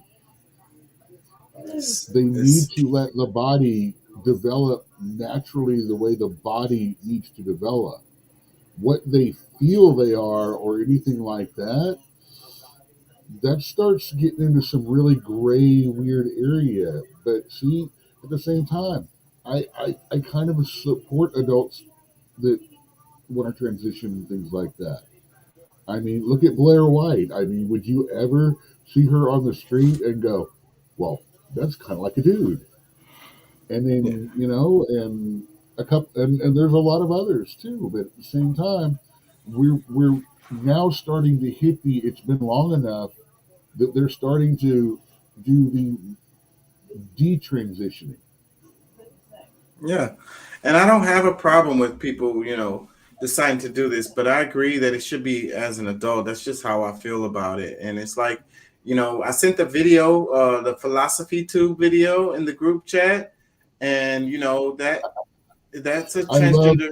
I love pointing out to all you guys that was a trans woman and stuff like that. And it knew it until I mentioned it. Yeah, well, I mean, I didn't really notice it until you mentioned it. I ain't gonna lie. Because it didn't matter. It was all about the information. They give really good information. She gives really good information. The philosophy stuff is really, really cool, and I really enjoy the videos. They're very informative. I learn something every time I watch the video. There's a lot of people that won't have anything to do with that site. They will literally, it could be written completely by all the proper old white guys from all the philosophy, word for word, and they will try to argue with it just because it's presented by her. Yeah. Let me read this. It says the nonprofit serving LGBTQ plus people and their families in the Houston area has various programs for trans youth. The center provides mental health support, gender affirming services, and housing assistance, among other services. So that's the Montrose Center.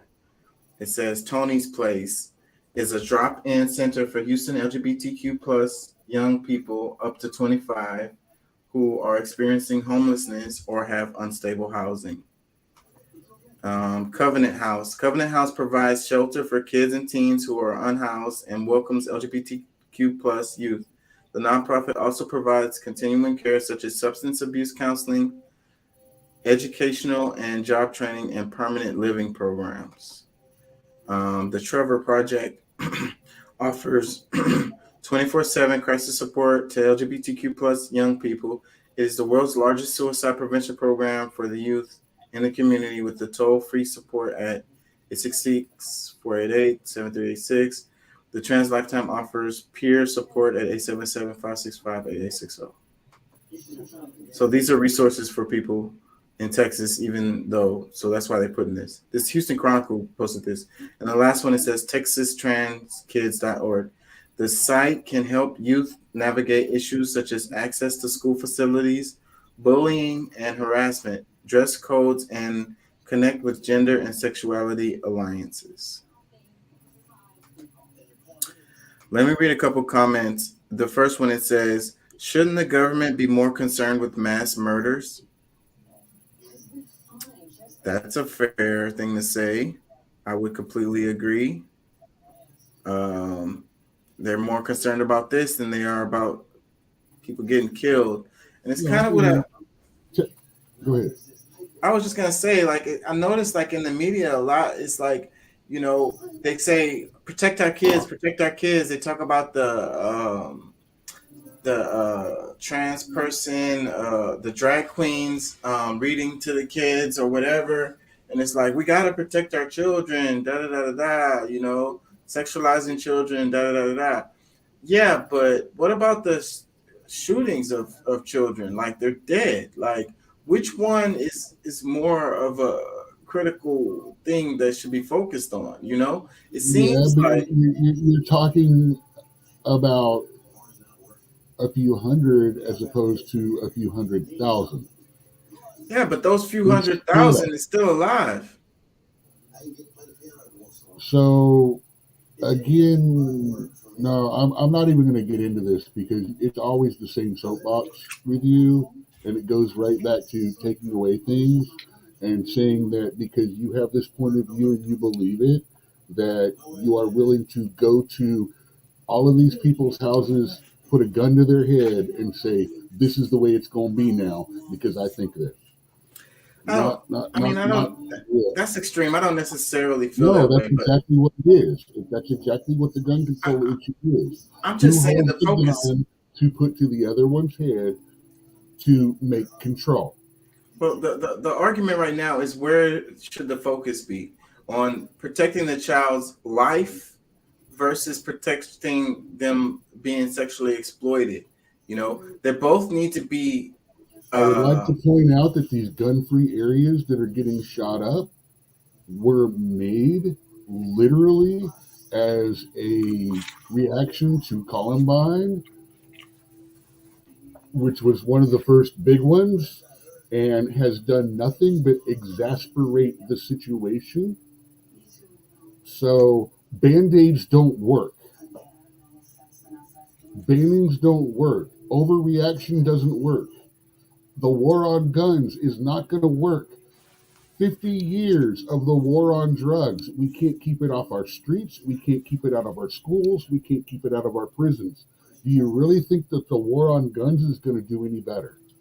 I'm just saying, where is our focus? You know, where is our priorities on this topic? Unfortunately, we have to sit here and make a choice between the priority of what's going on with these few crazy freaking people doing this, or allowing us into a society where we become the new Canada and the new Australia, where we will be put in friggin' whatever they want to do because we no longer have the ability to go, yeah, I think you're fucking overreaching. Yeah. And don't say they won't overreach, because they try to make a bill saying that if you misgender someone, you should go to jail. And if that is, they actually passed the law. I mean, it got killed when it got changed, but that is, it's overreach. And if they're going to do that, you can't tell me they're not going to overreach as soon as we're disarmed. Yeah. Hey, it's crazy. I don't And I think that's trust the government. ridiculous. I don't feel safe with the government being in control of, I really don't. And for all the corruption and stuff and things that we see every day and we talk about all the time, to trust them to protect and defend us, hell, to trust the government to freaking educate our kids. We've already proven how bad of an idea that is. Yeah. Let me read some comments underneath this. This one, it says, so sad. What conservatives don't understand is that preventing trans kids from receiving proper care doesn't make them not trans. It just makes them miserable. But then again, some conservatives do understand that, but just don't care and want to actively cause queer people harm. So best case scenario, they're ignorant, and worst case, they're willfully malicious. Why are we still allowing this? Let me read some more comments. This one, it says, I agree with the guy, other than the fact that he was white knighting, because he literally, as he was doing that, he was switching topics and stuff like that around. I know that sounds funny, but transgender and queer are actually two entirely different situations. yeah. To be fair, most transgender people or people that identify as transgender right now, they're actually queer. They just don't understand it because they're in the community of the left. They haven't actually explored their own community. Yeah, I think it's a lot of confusion. Let me read this one. It says, the human brain stops growing in your mid to late 20s. Each body obviously develops differently. Out of all his stupidities, I do agree with this one. You can't get LASIK till your mid 20s for a specific reason. We must teach our children, no matter the gender, how sensitive and delicate the human body is, that waiting until the body is fully developed before any surgery can be had for safety reasons. Love your children wisely. A child is a child. A fully developed adult has no excuse for not being fully aware of the human biology. Do your homework before you choose to physically injure your child's body. The minor doesn't call the shots. The fully developed adult does, or at least an educated one does. I consider that enlightened on the subject. Yeah. Not knocking it, not saying no, saying educate, understand what this can do, understand the harm you can do as well as the help you are trying to do. Yeah. Yeah. I think it's crazy, I mean, you can't get a tattoo, you can't drive a car, you can't, buy insurance, but you can do this stuff that's irreversible. But hey, we can cut off those boobies and chemically castrate them. Yeah, that's crazy. Let me read another comment. It says, yes, a win for kids, medical professionals. But on the other side, you could always say, well, so what if we cut those off? It's just flesh. Yeah. It's just a bunch of cells. And then you can't change, at the end of the day, you can't change your chromosomes. Let me read some comments. It says, yes, a win for kids. Medical professions shouldn't be allowed to do life-altering medical mutilation on minors. Go Texas. Another comment, it says, preventing Texas hospitals from mutilating, chemically castrating, and destroying their endocrine and skeletal systems of kids before they have a chance to go through puberty. Fix the headline for you. Couple more comments. You could tell that people are divided on this topic. couple more comments. It says that headline is completely false and clickbait. What is the headline? Let me see. What are they talking about? Like I said, gender affirming a care, it encompasses a lot. And if you sit there and go, no, I don't think you should do puberty blockers. Oh, well, you're against gender affirming care. It's like, no, I'm not. I mean, I'm all for talking to doctors and psychologists and them helping you through this obviously difficult situation. And looking at the head, I'm really trying not to use mind problem, mental image, I'm trying not to use the catchphrases that the right do, because I know people in this situation. and looking at the headline, I agree with that comment. It says Texas is expected to ban medical care for trans youth. So it's just kind of like they're bending the words a bit with that headline, because it just sounds, with the headline, it just sounds like they're saying, trans youth needs, medical care, and they're banning that or whatever, not allowing them to. It sounds like not allowing them to go to the doctor or whatever. They're trying to get them to protest. Yeah. So based on the headline, how many people are even gonna go click further than that just to find out what the article is about? Yeah, not very many. And then go further to understand, like we did, that there's different parts of gender affirming a care, which some are understandable that people don't agree with, while others are like, well, why aren't we doing this already? Yeah, so it's a nuanced topic, and then when you have a headline like that, it's definitely misleading. Yeah, it's definitely misleading because they're outrage media, because they're not talking about just medical care. They're talking about gender affirm. It should say, it says Texas is expected to ban gender affirming care for trans youth. That would be better. That would, yes. Still, well, yeah, actually they are. They want to ban the whole bill because they refuse to separate those topics. And I'm like, why is everybody fighting with all this? I won't give ground. I won't give ground. It's like, let's make some laws that we agree on and start from there.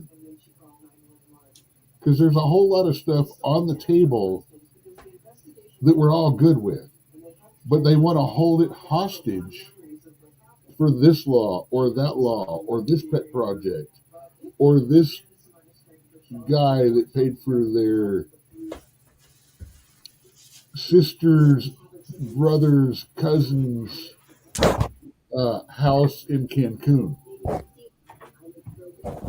Well, that's not really my family member. So they don't care. But yeah, you can send me packages there and I'll probably get them. Let me read this comment. It says, they'll make sure they forward them to me. This comment, it says, Greg Abbott needs to worry about children being murdered in school than attacking kids for being who they are. For those of you saying good or this is good news, I'm very glad you're able to identify as you were born, but it's not like that for everyone. Show a little compassion. Again, Greg needs to worry about protecting kids from being shot and killed in schools. This is a waste of time. By the way, you do realize this whole transgender outrage is about, mathematically speaking, 1.5 million people out of over 330 million in America.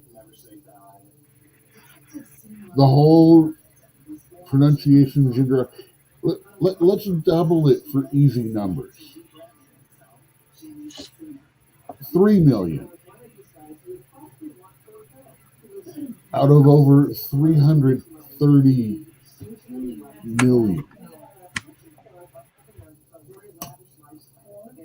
You hear me? My mic went out. I can hear you now. I was missing some comments, and these are old, but I'm gonna read them now. Elliot, sorry if you're still here, bro. I apologize. I can't see. Oh, damn. I'm sorry. I'm off on that. That's my job. these comments when I'm on my on the other screen. I can't see this. So Elliot Maybe said, I'm supposed to be telling you about those. That's my job. I'm sorry. I'm sorry, Elliot. okay, so 1209, he said anyone in government should be randomly drug tested as well as cops. Actually, the government does, the U.S. government does randomly drug test, as does the U.S. Post Office, and that started back in the 80s or 90s.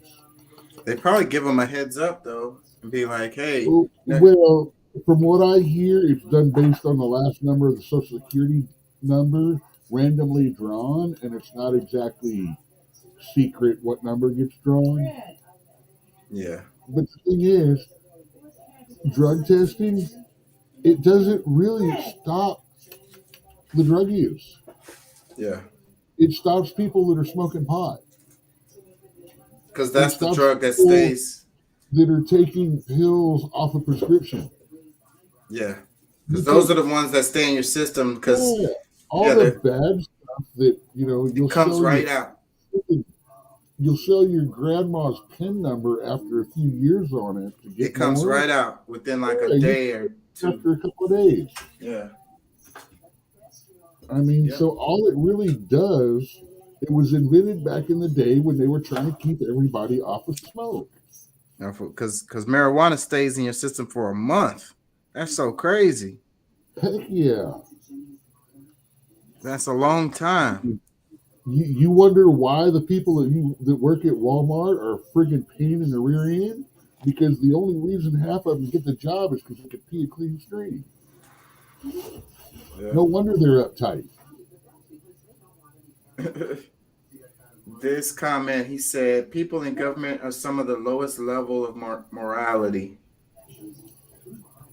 No, people who go into the government because they want power are the lowest form of morality. People that stay in government after their belief in trying to do the right thing is shattered, those are pretty low on the morality level after that.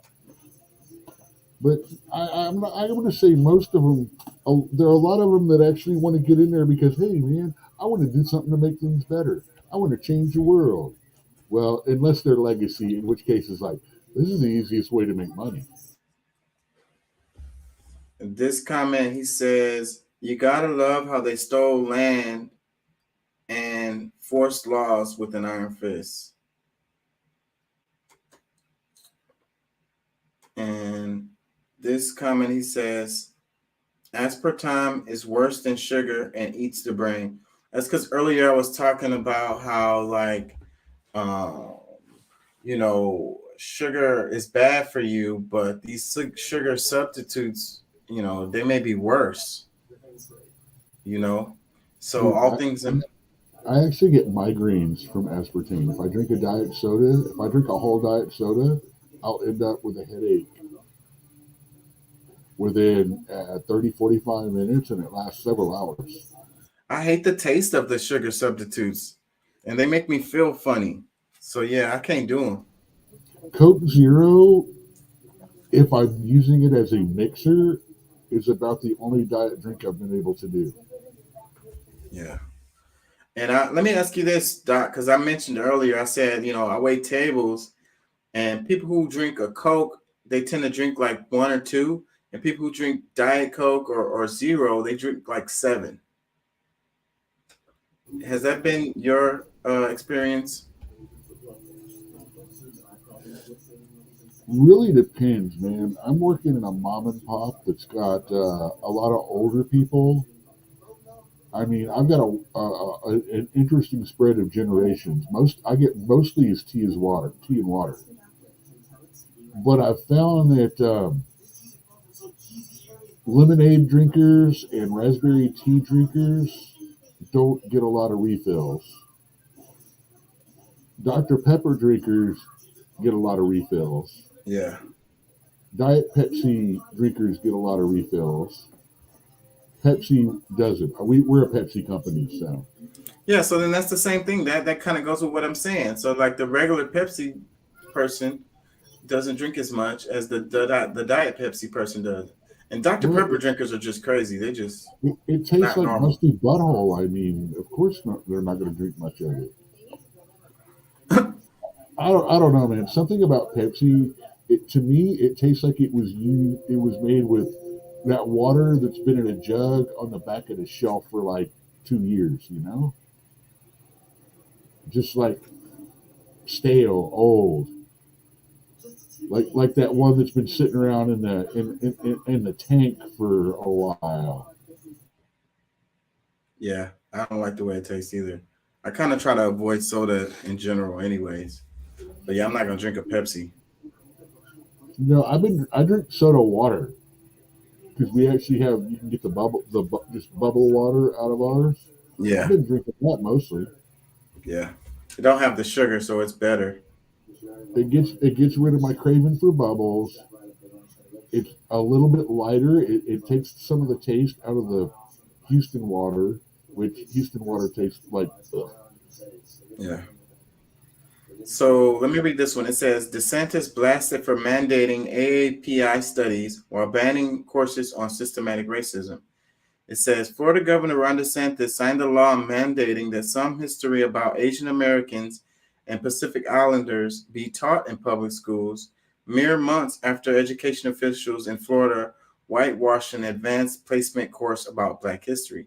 Many Asian Americans and Pacific Islanders see this as a blatant attempt to drive a wedge between marginalized racial groups by a governor whose rhetoric around race and politics aligns him with white Christian nationalists. The DeSantis administration performative partiality towards Asian Americans and Pacific Islanders fits within a long history of white Americans attempting to use the group as a tool to enforce a racial hierarchy that placed Black folks at the bottom, white folks at the top. Jahan Jones writes, DeSantis and the right-wing minions aren't on to anything new with their pseudo-support of Asian Americans here. Just old-school tactics of divide and conquer, Jones continues. Yeah, it sounds weird that he would have a problem with the African American studies, but he wants them to do the Asian and Pacific Islander studies. Let me read some comments. It says, he will never be president. He has 2 more years as governor, and then he's done. And then a new governor comes in and changes everything back. I don't know about that. But what I was saying, I don't know, we was texting about DeSantis, and I was saying that if he pushes too far, because Florida is a swing state, and if he pushes too far, he could push Florida to end up flipping the other way. I could see that happening, but he does have a good shot of being president. Florida's pretty solid red. The only reason they consider him a swing state is because it's one of those that you have to get pretty much if you want to get the Electoral College. Yeah, but if you look back at the presidential elections, Florida has gone Democrat a couple of times. Yeah, but over the last 20, 30 years, they've been getting increasingly red. It seems that way, but you can't really count the Obama swings because he fooled everybody on both sides. Yeah, but you got, I remember Gore specifically. It ended up going. Oh yeah, well that was Gore. I didn't vote for him either, man. He was and Clinton got Florida too. Yes. Remember though, that was the Slick Willie years. He resonated with older people. He had Jimmy Carter, who lived in Georgia, and everybody knows him up and down the coast.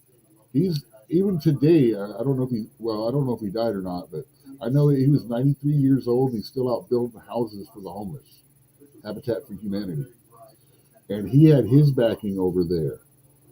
So, you know, Clinton got it because he's a good old boy from the South too. Let me read this comment. It says, this is all a distraction. His motive is to get his name in the media, in the press, since he may be running for president in 2024. Stop giving him a platform. Trump did this in 2016, and look what happened. He won. So, yeah, I think that is his agenda, to have his name in the media. I think he's willing to burn his state to take the country. Yeah, I think yeah. And that's bad for the country, and that's bad for the state of Florida, and that's bad for the country. Like I say, I don't like this guy. And that's selfish politics. He uses his power like a weapon and not a tool. Yeah, super and selfish politics. It makes him a tool. Yeah, it makes him a tool. But still, he has a shot. He could mess around and win. I mean, he's the top contender. I feel about 45 stepping back up into the chair. I would rather see 45 take it than DeSantis, or what I call it, DeSantos. Yeah, well, I like that name, DeSantos. I think that mostly it's probably going to come down between them two. It's going to be a showdown between DeSantis and I don't Trump. normally pick on candidates, man. I wait till they take the chair and then I take shots at them, But something I get bad juju from this guy. Yeah, I don't like him either. Like I say, I'd rather see 45 take the chair again than this guy ever get it. He doesn't come across as authentic, like at all. He doesn't come across like he really believes the stuff that he says. I'm asking myself why he wants this, not whether or not he's going to do a good job, because that's normally the way I assess them. Is he going to do a good job? Is she going to do a good job at this? I can't get to that yet because I'm still trying to figure out why he wants the job. Yeah. I don't trust his motivations. Yeah. Not enough. I don't trust his motivations enough to get through to find out about his character and position. Yeah. Let me read a couple. Like Cruz. I don't like Cruz either. Yeah, I don't like Cruz. Be everything that I want and do everything right, and he's bad juju, dude. He's bad energy. Yeah, I think he's a really smart guy. I think he should have taken the Supreme Court job and shut the fuck up. Yeah. Let me read a couple more comments. It says, I hate Ron DeSantis. Another comment, it says, and this man wants to be our president, no way.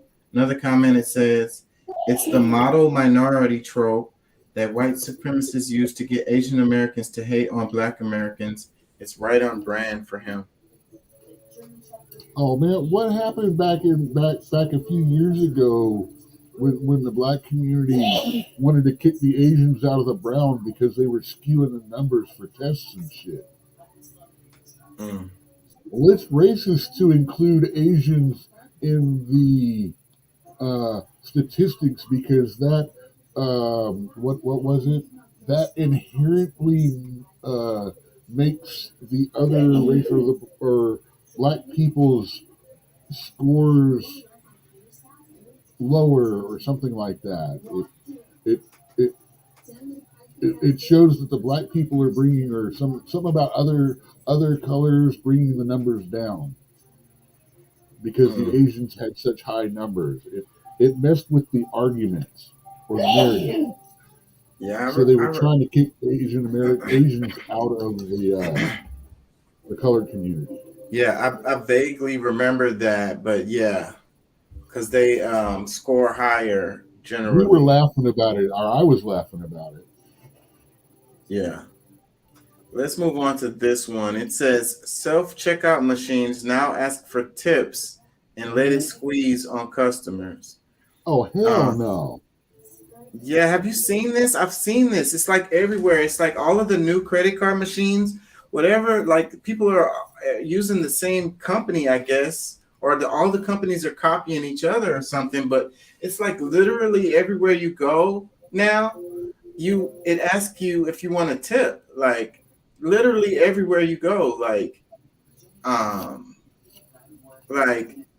you just go to a regular place, like a fast food joint. If I came up to a counter, ordered it from the counter, and you brought it to me and shit like that, you are a store, you are not a server.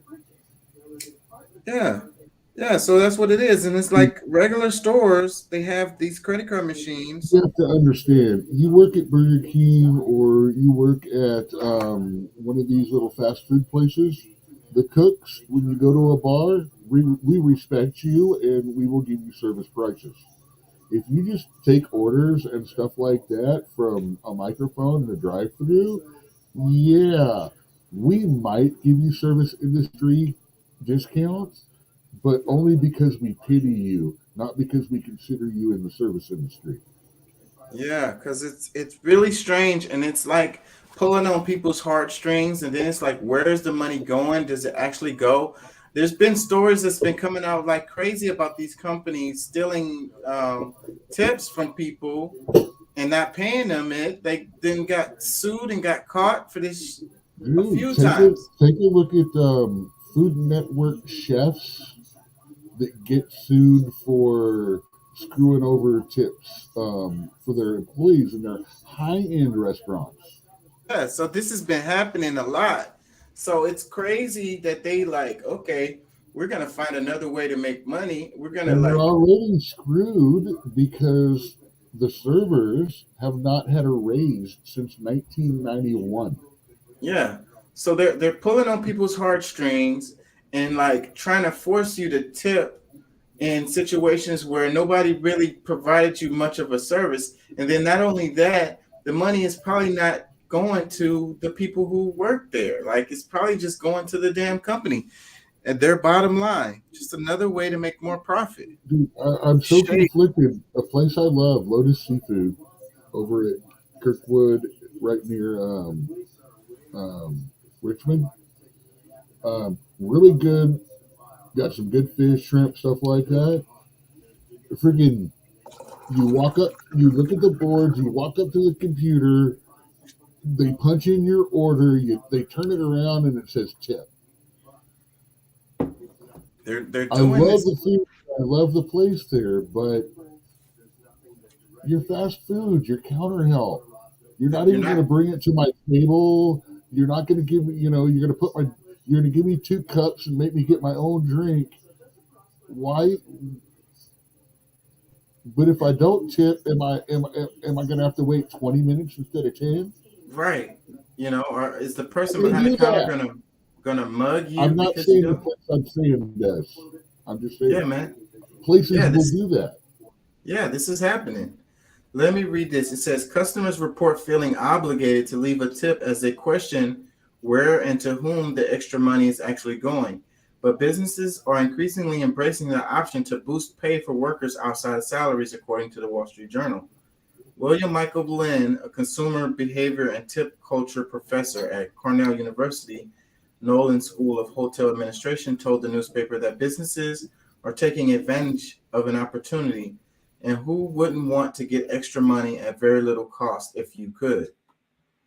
At the start of 2023, consumers were already feeling the frustration as unexpected companies were not only requesting tips, but some businesses were asking for up to 30%, according to the Associated Press. Customers, including a Wall Street day trader and college student, shared their experience with leaving tips at fast food restaurants with drive-through service and brand name coffee shops like Starbucks with Fox News Digital in January. It says, I feel like if there's an automatic question to ask for tipping, there should be a fine print stating where those tips go, day trader Sean McDonald told Fox. It doesn't have to be huge, but it should be in writing on the screen saying these tips help out employees or these tips go to all employees, which includes management. It should be specified. Yeah. Let me read the caption. It says, A Conundrum posted this on Instagram. She said, are you seeing more of this? Has the tipping culture gone too far? So you accept tips or allow your employees to accept tips? Comments. The first one, it says, it's bedazzled panhandling at this point. The comment, it says, nah, not the machine wanting compensation for working. Only person you're tipping is the company. Another comment, it says, I know this is an unpopular opinion, but tipping is nonsensical all the way around. There is no reason why I should supplement your income instead of your employer. Much less should I tip a damn machine. I don't agree with that comment because I pretty much pay my bills with tips. So if everyone felt that way, then I wouldn't make any money. But I get their point as far as the places should pay their employees, therefore they wouldn't need the tips. And What that tips me is tip out. Yeah. You're gonna pay me $2.13 an hour, and I have to give some of my money to people that are making $5 and $6 an hour. Yeah. Because you don't want to pay them more. Yeah. What the fuck? And a lot of restaurants are doing that, and it's even the hosts. They've always done that. Tip out has always been. Every place I've worked, you have to tip out. Yeah, well, not all. I've worked places that you didn't Only have to.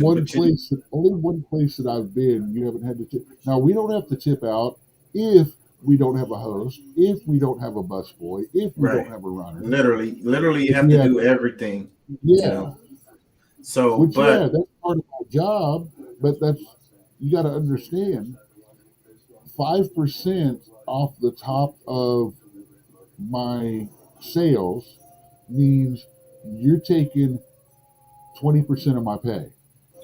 But I don't understand, like with the hosts, like I think it's kind of crazy to, you're paying the host too. Like they're not even paying the host. Like the hosts don't make no money. In some places, the hosts don't make any money if they're not busy. You know what I'm saying? Because they're getting paid off of tips too. Our hosts get $5 or $6 an hour, but to be fair, they also help us bus tables.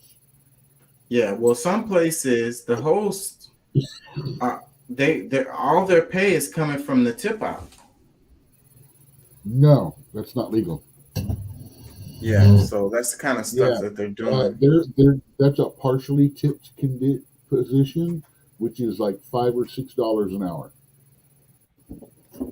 Remember, I'm trying to open a bar. I'm on these things. Yeah, well, some places are doing that. That's what I'm saying.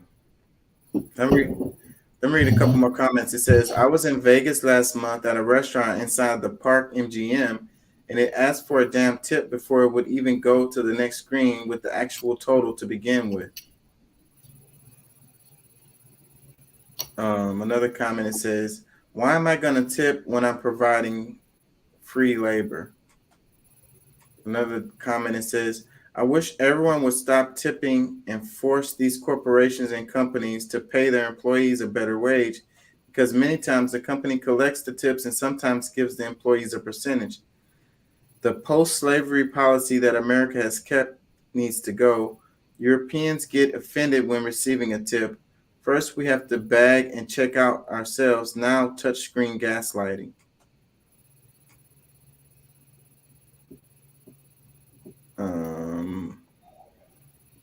Yeah, I think that whole thing is going crazy. Every company is using these same machines that ask for tips. You could be buying some retail stuff and it'll be asking you for a tip. That's crazy. I'm just waiting at JCPenney's. You whip that thing around and it says tip. I'm going to be like, you know what? I think I'm just not going to buy from JCPenney's. Yeah, that's craziness. Total I'm crazy. sure Walmart, I'm surprised Walmart hadn't already gotten into it. Yeah, it's probably coming. It's becoming big and big. Ever since the pandemic, I think I noticed it really grew after the pandemic. Yeah. Let's do this. Am I sharing? I know people who work in to go and stuff like that, and that's all they work. They get $5 an hour. Yeah. Some of them are actually getting server paid when they're dumb enough to not know that they should be getting more. Yeah. Well, where I work at, to-go makes a lot of money. Like these to-go people sometimes make more money than we do. Like, yeah, a lot of times they do. They make really good money in to-go where I work because they get tips on top of their pay, and a lot of people tip to go at that I place. mean, they're probably getting what, 5-6 an hour at least, if not Yeah, minimum. I don't know. I don't ask those questions, but I've I do. I've seen the checks, some checks, and they're like pretty damn big, and it's like, damn, Well, like sneak up maybe a I should little work up to there go. and look at their hourly pay, not just their totals. Yeah, just I be trying to stay out of people's business, but Just sometimes they show me how it's much they called got paid. research, man. Yeah, Say, I'm thinking about opening a place. Just say I'm thinking about opening a place. I want to see how they're paying. let's go into this. So, Marjorie Taylor Greene made some comments, and Oh God, her again. yeah, and some people are mad about her comments. And so, okay, so it says, I can't tell if she's dumb or if they're just kind of on a crusade against her, or if she's just tone deaf and doesn't realize what it sounds like. I think that she rode the wave, when Trump first got in there, and the talking points, she rode the wave, and then she's just using that as She I don't flew too close to the orange sun and her wings have melted.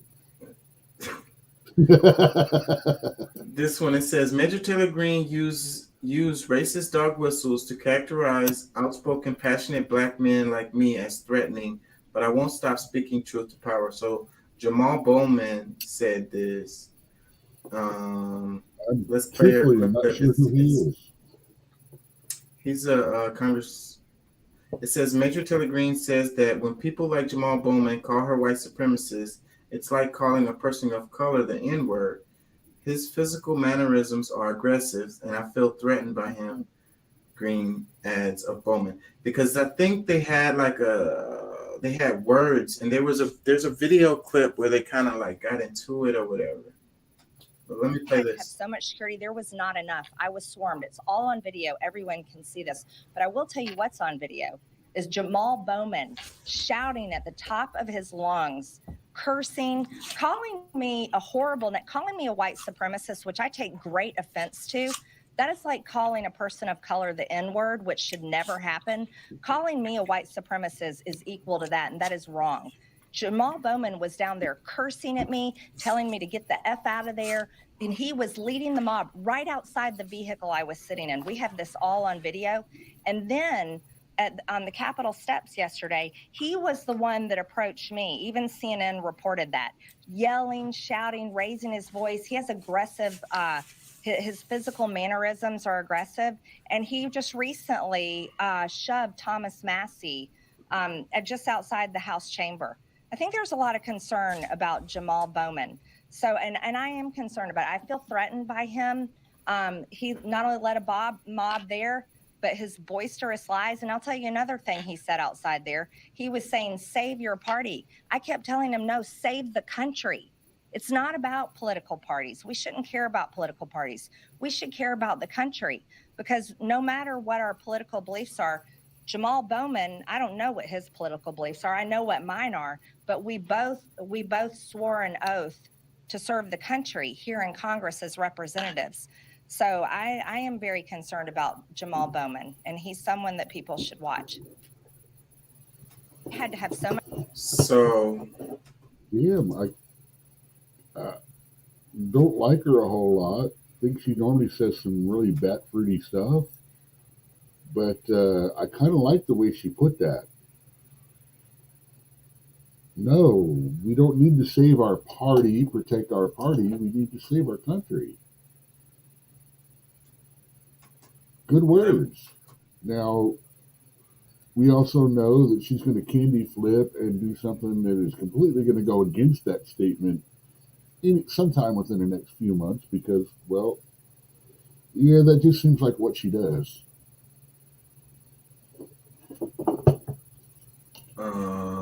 So these is her comments after them having an altercation. And so some of the comments I saw was they were like, she's bringing drama to Bowman. as a result of this. Let me see. Did it have some here? Let me read the tweet comments. It says, I'm actually ashamed to live in a country that votes people like her in office. Another comment says, bye, Felicia. Another comment says, she approached you. Another comment says, both sides are wrong. They get to something good here.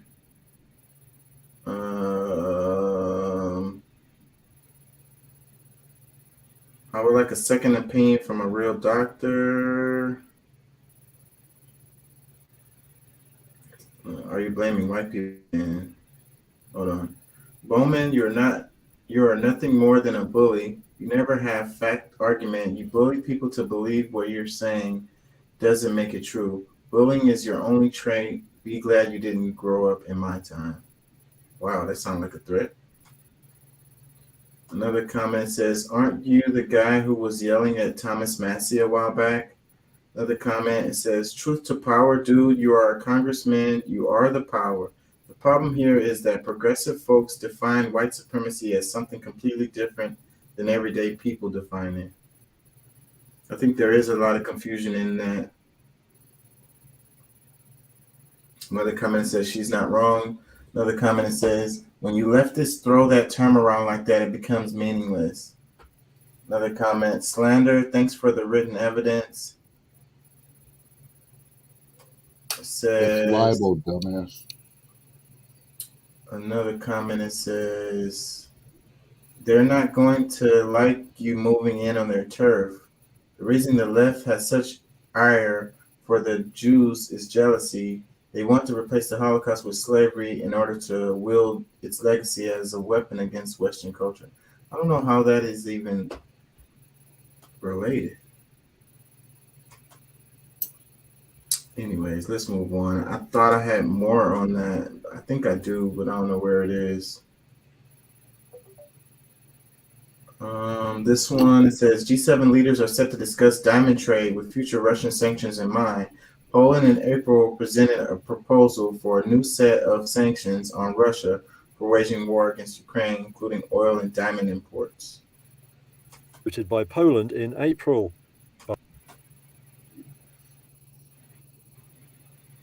My bad. I just made it freeze up. G7 leaders gathering in Japan for a weekend summit have a new round of Russian sanctions in mind. The country's lucrative metals exports could be one target. Diamonds could be another. A G7 official said there wouldn't be a deal this weekend, but diamonds would be in the final summit communique. The idea of restricting the trade was floated by Poland in April, but any such move could be derailed by a complex debate within the EU. Belgium, home to the world's biggest diamond trading hub in Antwerp, is against a ban. Other G7 nations are concerned that sanctions could just see the trade funneled through countries like India instead. Two sources in the group said the idea was to develop tracing technologies that would prevent that, but that could take time. Even so, European Council President Charles Michel says the EU will impose restrictions. Britain doesn't want to wait either. Prime Minister Rishi Sunak is set to announce a ban on Russian diamonds and metals including copper and nickel. New measures will also target more individuals involved in the energy, metals and shipping trades. Pressure for more action may ramp up over the weekend when Ukraine President Volodymyr Zelensky is expected to fly into the Hiroshima summit. An official in Kyiv said it was essential he go there to defend the country's interests. So it's a lot going on with that because you got Bashir al-Assad, the Syrian president. He went to Saudi Arabia, had a meeting with them. You had Zelensky went to the, what was it? I don't want to say the wrong thing. I have it here somewhere. Is this it? I can't help feeling that if our presidential election went the other way, we would not be on the outside and bottom end of all this. Which election? Oh, you're talking about Trump? Yeah, I'm talking about the one we just had. Oh, Biden. If you look at all where we were positioned at the end there, we seem to be more positioned in joining the world than trying to tell the world what it should do. Yeah. I mean, half of the countries that are crapping on us right now, it's all been this world initiative about social justice and gender and all of that, going to these countries that, still stone women for showing their kneecaps, thinking that we're going to change all of that, and then wondering why they don't want to have anything to do with us anymore. Yeah. That would not have been that would not have been going on with a different president. Mm-hmm. I'm not even going to say orangutan man. I'm just saying not the potato in chief. I don't know. Let's do this one about the debt ceiling. Brianna Joy Gray retweeted. She tweeted this. It says Republicans keep repeating the mantra, "It's a spending problem, not a revenue problem," as cover for their unwillingness to tax the uber wealthy and corporate profits while they advocate for the poor to pick up the slack. Good messaging from Kana. It says Reagan, Bush, and Trump are responsible for much of the deficit. POTUS should stand up to Republicans, pay our bills, and then we can talk about reducing the deficit by taxing the wealthy and lowering our defense budget. Why should the president of the United States be bargaining with their representative, Kevin McCarthy, directly? Why should he make any concessions to people who do not have the interests of American voters at heart? Why doesn't he use the 14th Amendment? Why doesn't he use anything, something, but don't negotiate with the terrorists? Well, he should, but let me just explain. Wait, he should what? Use the 14th Amendment. But let me explain why in a very simple way. We should not be negotiating in this country about whether we pay our debts. America should pay our debts. This is not the Congress against the president. This is the Congress trying to overrule what past Congresses have already told the president to spend. And so he has every authority to say, Congress, you told me to spend this money. I'm not going to default on America's debts. We're a patriotic nation. It's patriotic to pay our bills, and I'm going to pay the bills. Let them sue. Let them sue and take it to the court. Last time they did these shenanigans, the stock market dropped 15% in 2011. And here's the thing. But they thought it was a hostage worth taking. In the eyes of Mitch McConnell, it was all worth it. But because you were so eloquent in your history, when President Clinton stood up to the Republicans, that was bad politics from them. When President Obama in 2013 called their bluff and stood up, that was bad politics from them. I think if President Biden says, I'm going to do the patriotic duty in America, we pay our debts, I'm going to pay them, challenge me in the courts. I don't think that they are going to win on that argument. Separately, we can discuss how to reduce our deficits. We have plans for that. Let's tax the wealthy and repeal the Trump tax cuts. Let's make sure we don't have $1 trillion defense budget. Let's make sure that we have prescription drug negotiation. The deficits are Reagan, Bush, Trump that have created a lot of the deficits. I'm not saying we haven't done some of it, but more of the deficit has been Republican run. Comments. You just hired 87,000 IRS agents. Go up with them, not down. Yes. That's it. Why would they Go need up with them? Filter that. Find out. Get the shit in. The bottom line is not the individual taxpayers. It is the corporate loopholes. Yes. And the only loophole a corporation should really have is we're not going to tax you on any money that you give to charity.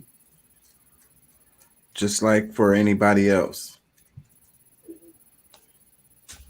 And if you were to give half of the income that you made last year to charity, then we're not going to tax you on that. But instead, they get to the end of the year, and have you ever noticed that there are no really good ads or new ads, or there's not a lot of ads on, I'm going to say social media platforms in January, February, and March. But there's tons of them every few minutes, new bombastic high-end ads and stuff like that during October, November, December. It's because if you spend all of your money and all of it is gone, you did not make profits. So you're only taxed on the money that you made equaling out at the end of the year. Yeah. So you've spent all of this, they have nothing, they're only taxed on that. And then the next trimester, you have no money for advertising because, well, you have no money left because you just used it all, so you didn't get taxed on it. Yeah. That's one of the big corporate loopholes that's, they could change that to where you made this amount of money. Yeah, you spent that, but that was a optional expense. Advertising it only to a certain amount should be tax reduced. Yeah.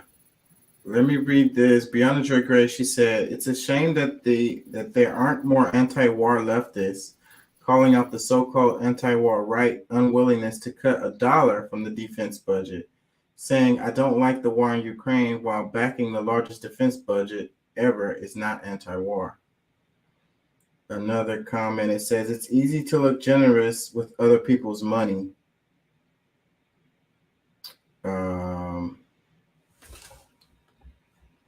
Let me read some more comments. It says, "It can't be both. Cutting back on military spending and corporate welfare, as well as tightening some tax loopholes for wealthy people, could help." Basically what you just said. Let me read this one. It says, "The only quibble I have with Roe on this topic is his continued use of neoliberal framing. When used, you legitimize it. The goal shouldn't be to arbitrarily reduce the deficit. It should be whatever it needs to be to achieve our goals. We can't point out hypocrisy without such framing." Another comment, it says, "This is the only time I've seen Ro Khanna showcase that he has a spine. Good framing and strategy on what to do about the debt ceiling." Another comment, "It's definitely a spending problem, but the revenue should be rejiggered to tax certain wealthy people more than entire middle class lists." Another comment, "Roe and his party should have eliminated the Trump-Biden tax scam when they had the House and Senate like this." Yeah, why they didn't do that? They had the majority at the beginning of this. What happened with that? Let me see. Here's more on the debt. Washington with more. Kayla, what's happening? Well, Sarah, negotiators from the Republican side and the White House side have been meeting every single day. And the meeting between those negotiators just broke down with GOP Congressman Garrett Graves leaving that meeting and saying that Republicans were going to press pause, that the talks were no longer productive. And according to our NBC News colleagues who are outside the room where the negotiators were meeting, he said, until people are willing to have reasonable conversations about how you can actually move forward and do the right thing, we are not going to sit here and talk to ourselves. Now, it's unclear exactly how long they're going to press pause for, if it means that talks are just completed for today and they'll resume tomorrow, or if there was a breakdown in substance over the conversation about exactly how much spending to cut or which programs to introduce new tenants to. We're efforting more information. I've reached out to White House sources for their reaction to what happened inside that meeting, and we'll bring you more as we have it. But it certainly is a fly in the ointment of what had been quite a bit of momentum in these talks in recent days with both Republicans and Democrats saying that they were headed in the right direction, that there could be an agreement that passes the House as soon as next week, that the Senate could take it up after that. and all crisis would be averted. I know Treasury Secretary Janet Yellen spoke yesterday to major bank CEOs who are in Washington. She said that a positive path was emerging, according to two sources who were present at that meeting. But certainly it seems like things have taken a different direction today. Carl and Sarah? Yeah, man. They want to cut social programs, and I think they're going to get what they want.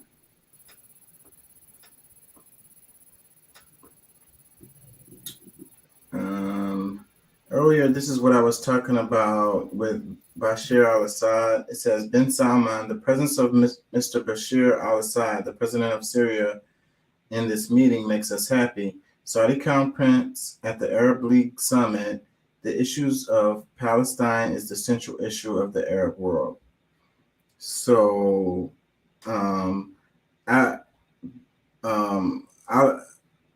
al-Assad was not allowed to come to these before, so he hadn't been to this in a good amount of time. So that's one of the things that is different, that makes it news. So, and it just kind of shows that the war in Syria is not working. Let me read a couple comments. It says, this friendly reception is remarkable. It requires a lot of courage to pull this off with the pressure of the West, but even more to name the core problem. Bravo, Prince Bin Salman. Another comment, it says, simple translation, Syria welcomed back to the Arab League. Ending apartheid remains top of the mind of Arabs in the region. Another comment, it says, can you take back all the refugees from their region which came to the EU to live on benefits? Another comment, it says, when I ask who started a refugee crisis in the Middle East, your government should pay them reparations. So, and a lot of this have to do with BRICS too, because BRICS is getting stronger. The whole thing with the war in Ukraine is causing BRICS. And I think they said 17 countries are petitioning to join BRICS. Do I have something on that? I'm going to just go down the list because I'm starting to get tired. This one, it says, Abbott wants to divert taxpayer money from public schools so parents can send their children to indoctrination camps. Is there an article? Let's see. Let's read a little bit of this. I'm sorry if I'm losing y'all. I thought I had this organized, but this is much harder than it looks, y'all. So y'all got to give me a break. Sign in.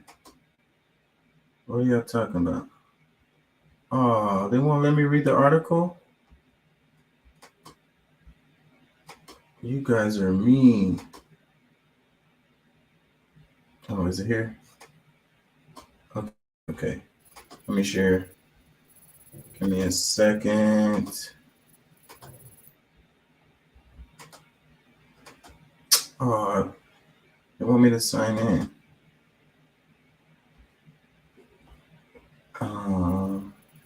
Hold on, y'all. I think I can get this. I didn't pay for no freaking subscription, but can't even read articles nowadays.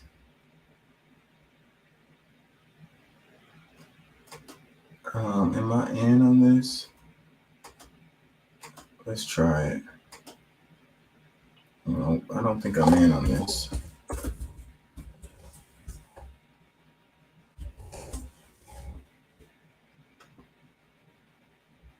No, I don't have a freaking Houston Chronicles subscription, so they're not gonna let me do it. Let's just read the comments then, because I'm not gonna pay for freaking. I feel like I'm losing y'all. Let me move on from this. 1 second.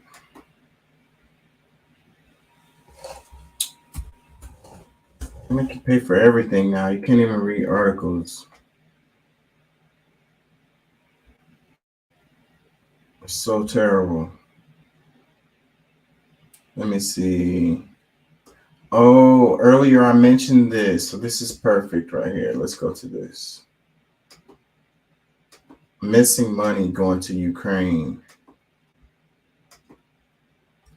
It says Pentagon made $3 billion error in Ukraine aid routers. It says officials told the news agency that accounting confusion meant the value of stockpiles sent to Kyiv has been overestimated. So, and earlier I was saying that this whole thing is like a money laundering freaking deal.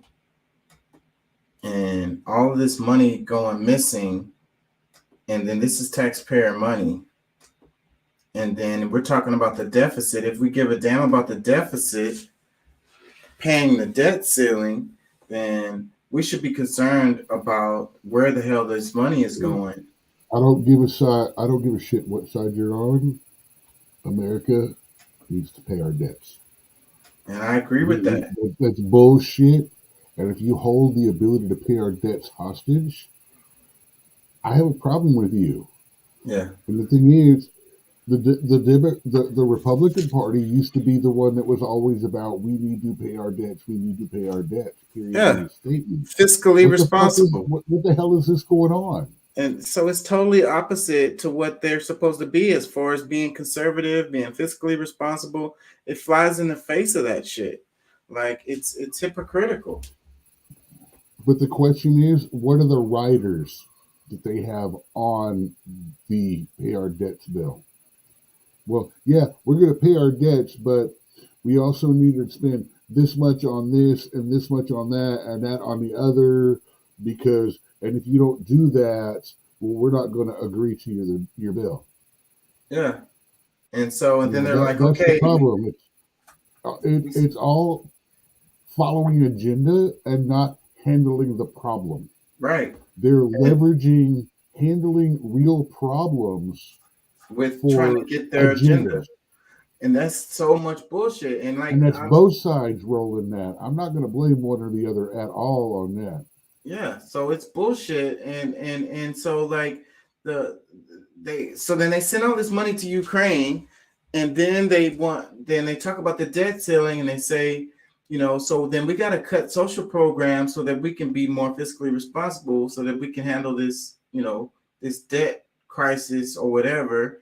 But they right here, this article is talking about $3 billion error. How much does that affect, the situation? How much would that $3 billion help those social programs that they want to cut?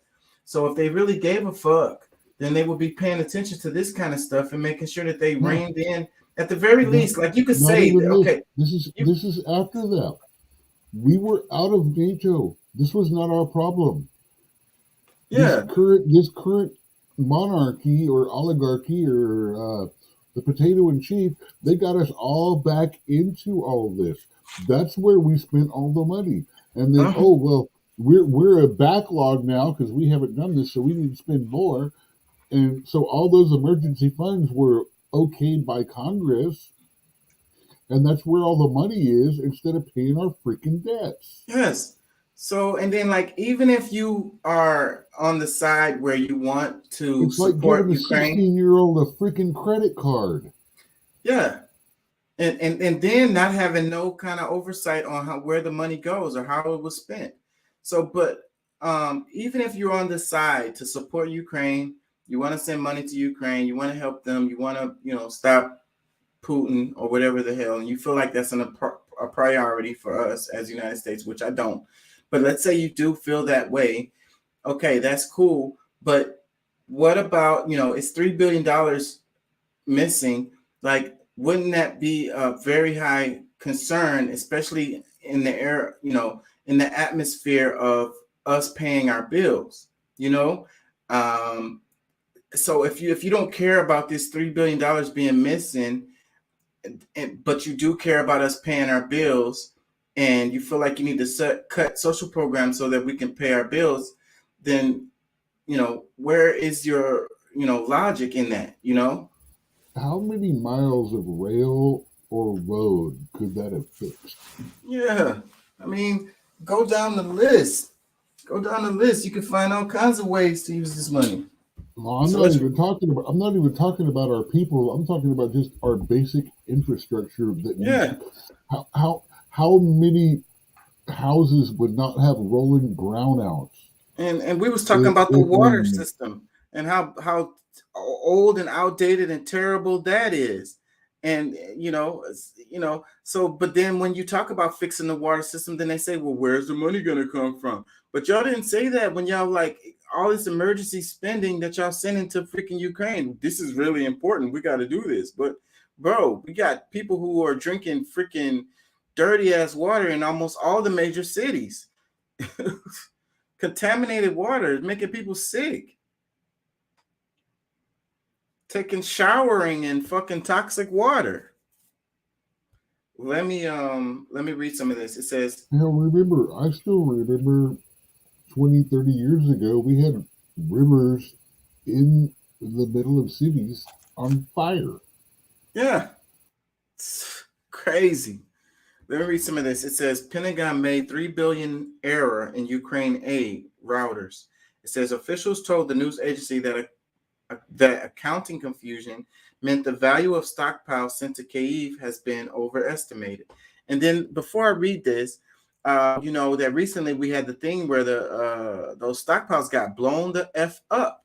And then in the news, they're talking about a toxic cloud. They're like, oh, there's this toxic cloud, and that's a real problem. And it's like, it's a diversion that the media does, like to what's important and what's happening. And it causes so much confusion. It's like, so, accounting error with the stockpiles. So they're overvalued, and then they got blown up after that. So it's like, you get what I'm saying? Like the wasting money on top of wasting money on top of fucking not even knowing, like, let me read some of this. It says, the U.S. Department of Defense has discovered an accounting error that could result in more weapons, ammunition, and equipment being available for Ukraine than was previously expected, Reuters reported on Thursday.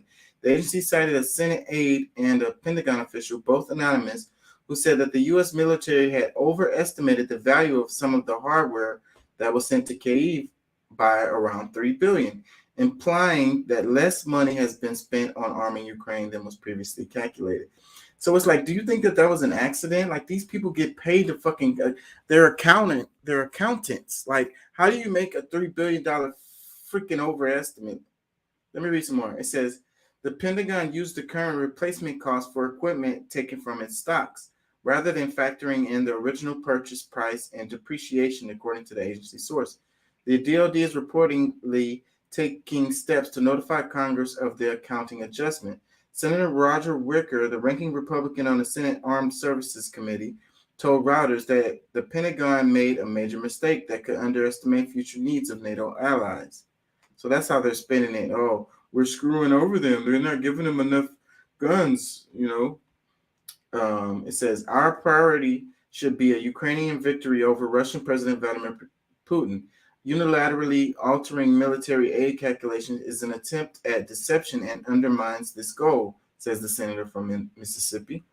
However, the accounting confusion may translate into even more supplies to Kyiv government, according to the agency as of Monday. The U.S. was reportedly down to only $6 billion in Ukraine aid from the $48 billion approved by Congress in December. Securing more funding is difficult at the moment due to the standoff over the national debt ceiling.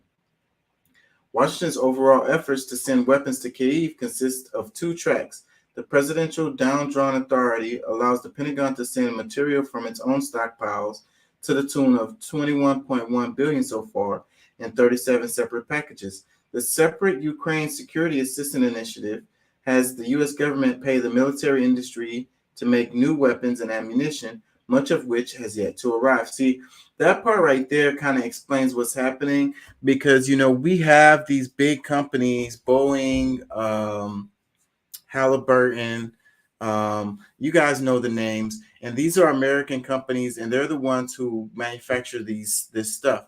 So the money is actually going to them because they are the ones who are making this stuff.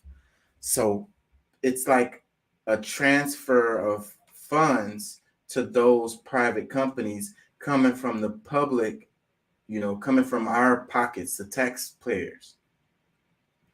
Let me read some more. It says, according to Reuters, the Pentagon sent a memo to the Army, Navy, Air Force, and Marine Corps on March 31st, clarifying how the value of the equipment should be calculated. The anonymous Pentagon official speaking to the agency used the example of 155 millimeter artillery shells, of which more than 1.5 million were sent to Kyiv.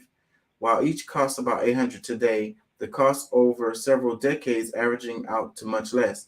Ukraine has repeatedly said that its successes on the battlefield heavily depends on the aid from the West. According to Russian military estimates, the U.S. and its allies had delivered over $100 billion worth of weapons and supplies to Ukraine by December 2022.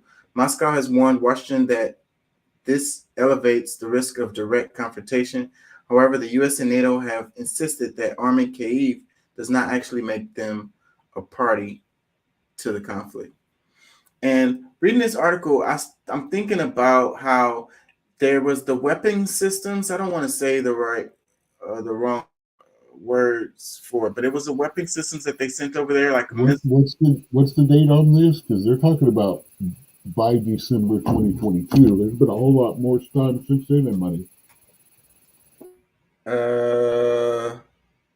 May 18th, 2023. It was a weapon systems that we sent over there. It's like state-of-the-art, badass, American-made missile system, and Russia used something, some simple-ass technology to freaking make it not work. I don't want to freaking say it wrong. That's why I'm saying stumbling over my words, but that's what I'm thinking about with that too. So it's like a lot of wasted money. A lot of wasted money. Meanwhile, we're talking about paying our bills. Is this related to this? Hold on, y'all. Ukraine has 5 months left to impress U.S. The West cannot keep its military aid to Kyiv flowing forever, several senior officials told the Financial Times. Ukraine has 5 months to demonstrate some advances in the U.S. and other Western backers to convince them of its plans for the conflict with Russia, the Financial Times reported on Thursday, citing several European and American officials. Washington is entering an election cycle and has to show that the massive military support the U.S. and its allies have been providing to Ukraine has not been in vain, the paper also said.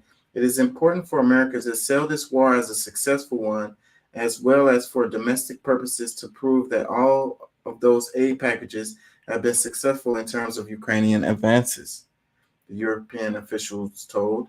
The polls show that the public support for Ukraine is waning in the U.S., and President Biden's administration has to show that the tens of billions of dollars is spent on assistance for Kyiv made a major difference on the front lines, the media outlet said.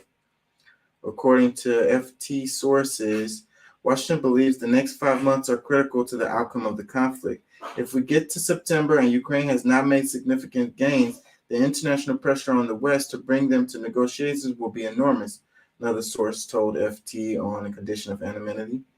September will see the UN General Assembly and G20 Leaders Summit take place one after another. Both events could be used to make the warring parties sit down and negotiating table.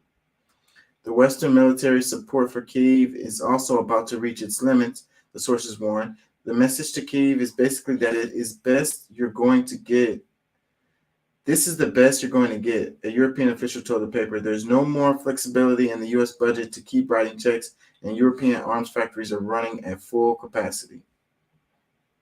It says the U.S. continues to be Ukraine's biggest backer when it comes to arms supplies. Washington's allies are concerned about its capacity to maintain that support and expect it to decrease by 2024 amid a U.S. presidential election. We can't keep the same level of assistance forever, a European official said, and that the current level of support might be sustained for a year or two, but no longer. So they're saying, Ukraine, y'all got to get something done because we're not going to keep up. The American people are not going to let us keep on sending y'all money. So they got like 5 months to make something happen. I think that this is saying that the war is going to be coming to an end. because what's keeping Ukraine going is these munitions that they're getting. That stuff dries up, then the war is over. They lose. We're about to hit to the point where we've maximized the amount of debt that we can put them in, balanced by their resources. So, yes, it's going to have to end. And we have to figure out what territory Russia is taking. So, it's going to be less ground. We've got them buried in debt for the next 2-3 generations. Yeah, forever. And we just have to make sure that they get to keep enough that they can pay their debts. Yeah.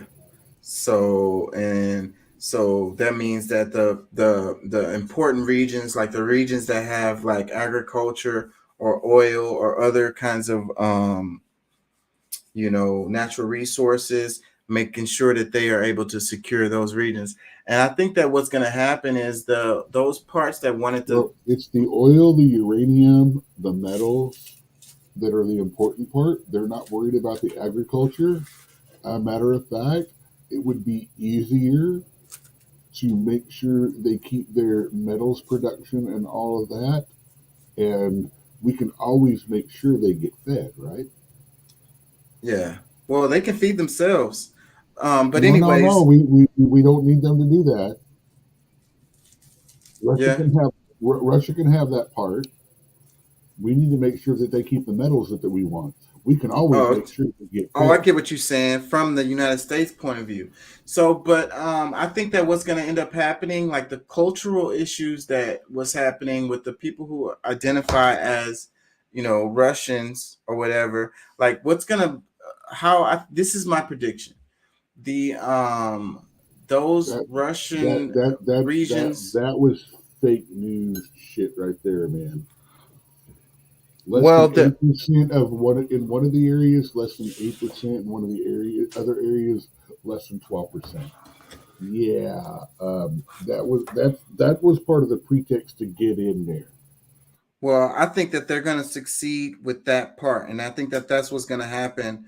Ultimately, those parts will become part of Russia. Oh no, both of those. They also have taken the strip of area that the pipeline went down, the one that went from Russia down there. They're demanding that, and another part. They want, instead of the 2 that they went in there about, Russia is now off the table if you don't succeed 4 territories to us, of which 3 of the biolabs and 2 of the nuclear facilities are part of those. And I think that's what's going to happen. Just like I said they were from the beginning. So, but Ukraine will still get to be a country. They're just going to be a smaller country. And that's just going to be. This is the 3rd time they've cut and taken territory from them, by the way. I think that's going to be the results. So, and then that would mean that Russia's going to get what they wanted all along. And let me play this. It says Ukrainian bloggers have revealed the reason for hiding the real number of losses of the Ukrainian armed forces. And that's another thing. I mean, wartime propaganda is always a thing.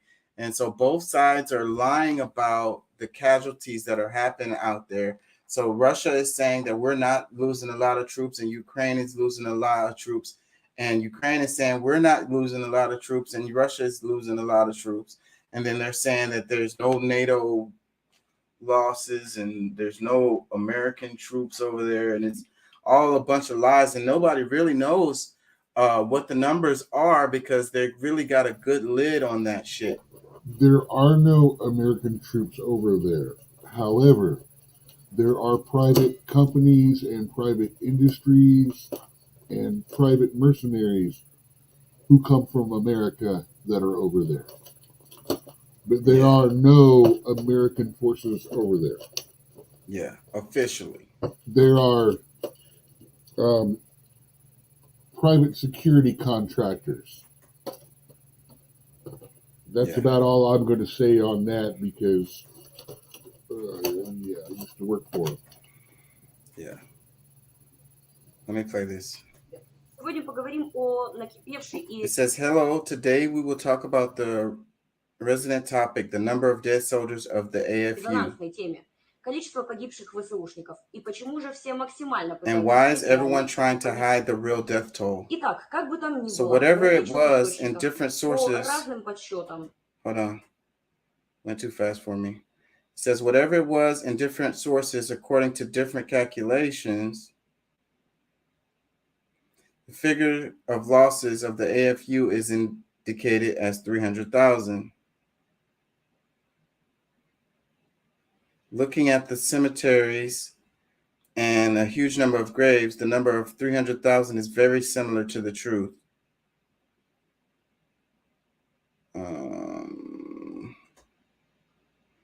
Unlike the figures provided by the USA in the amount of 13,000. So why is the Ukrainian government trying so hard to hide the death toll? It's simple. It's about money. Ukraine has officially appointed a payment to the family of the deceased in the amount of 15 million hryvnia.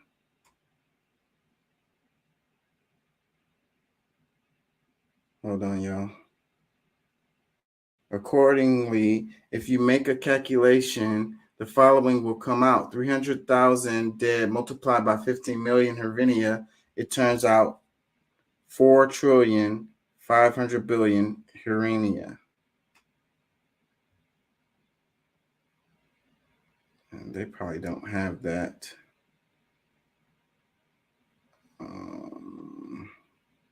It says if we translate this into dollars, it will be 121,838,451,000. I wonder if that coming out of the United States. It says not a small number, right? Where will poor Ukraine get such money? Very good question. Hold on. It says, especially when you consider that the national debt of Ukraine is already 132 billion. Hold on. It says Ukraine is completely in debt and there is nothing to give this money with. Ooh, I think that was a bad translation. That's why we're told fairy tales that there are only 13,000 losses. And the rest are registered as missing and so on, leaving the families of the victims to a poor existence.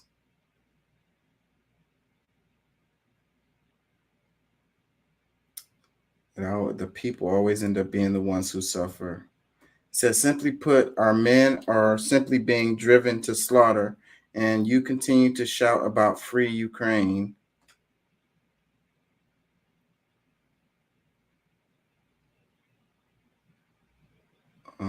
It says, when will you wake up? So, yeah, the people are the ones who suffer. So, like, the Ukrainians people are the ones that suffer, even though we're like... There's an old African saying that says, when two elephants wrestle, only the grass suffers. Right. Right. So that's what's happening. I mean, the regular old folks, those are the ones who's, who are really paying the toll for this. And like we said, they're going to be in debt after this is over. Like, they're going to lose no matter what happens. Super sad. Nobody really cares. They all have this, they pretend that they care, but it's all about people making money. Meanwhile, people are dying and suffering. So the Ukrainians are suffering, the Russians are suffering.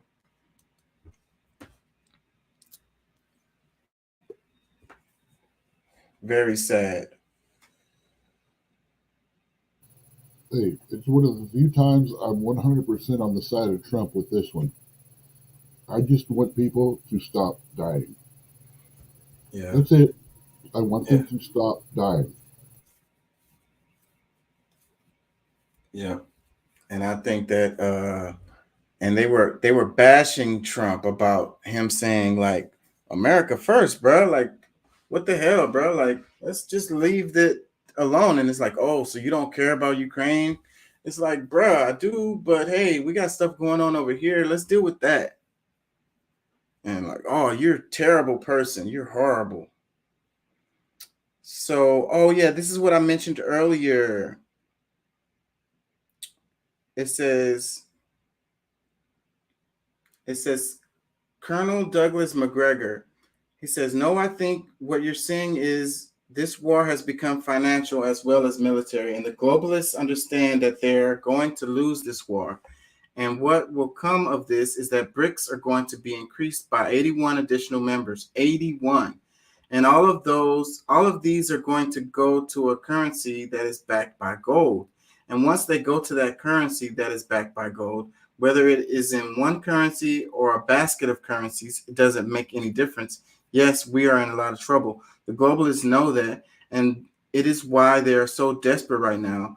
And the greatest fear that I have is that when Russians do attack and it becomes abundantly clear that Ukraine is finished, I mean, it's already obvious to anyone who's visited the place for any length of time, it's in ruins. But once that occurs, I fear there will be pressure to commit U.S. forces in Poland, along with Polish forces and potentially Romanian ones, to Western Ukraine. And if that occurs, the gloves will come off, because truthfully, thus far, Putin has exercised tremendous restraint, tremendous patience. He does not want a war with the West. If he wanted that, we'd already have it.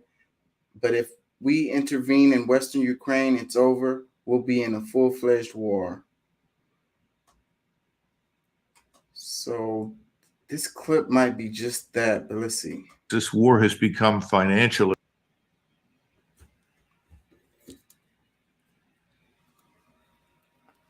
as well as military. And the globalists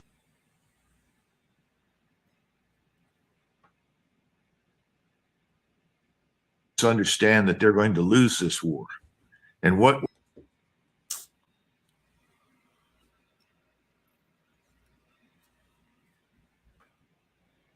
that's basically the transcript. will come of this is that the BRICS, Brazil, this is basically the transcript I just read anyway. Russia, India, China, South Africa are going. No, yeah, that was the transcript of this video. Yeah, so the BRICS is gonna grow. They're gonna have a gold-backed currency.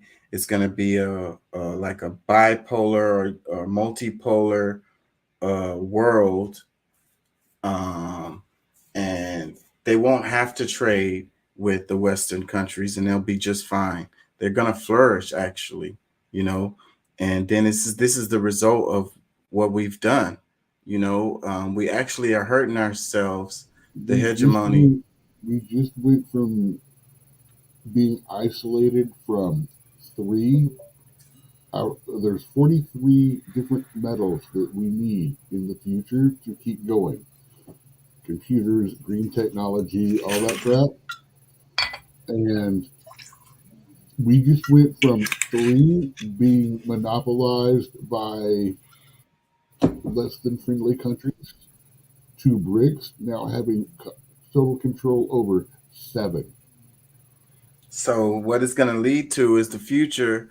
We're going to be begging them for this stuff, and then they're going to charge us whatever price they want to charge us or whatever. Like, because they have a monopoly on all of it. So that's what's going to happen. I mean, like, if we could just swallow our pride. Put a long-term investment in, start buying those metals now. If we could just swallow our pride, if they could just drop all the sanctions that they have on these countries like Russia, Venezuela. It's not all about sanctions. Well, the sanctions is what's leading.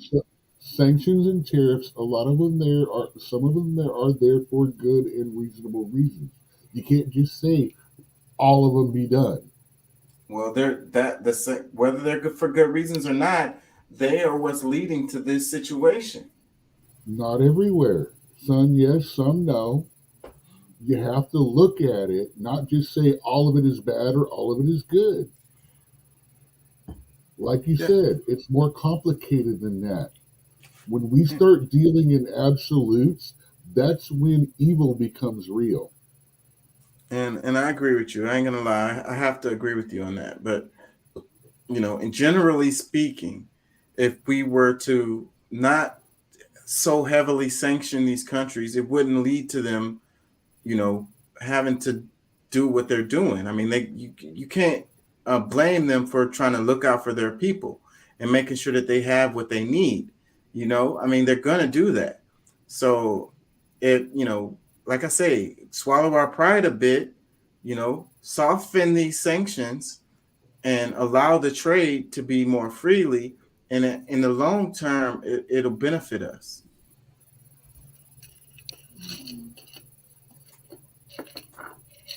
It's like, I'm just a regular guy. I'm not that damn smart, but that's pretty fucking simple right there.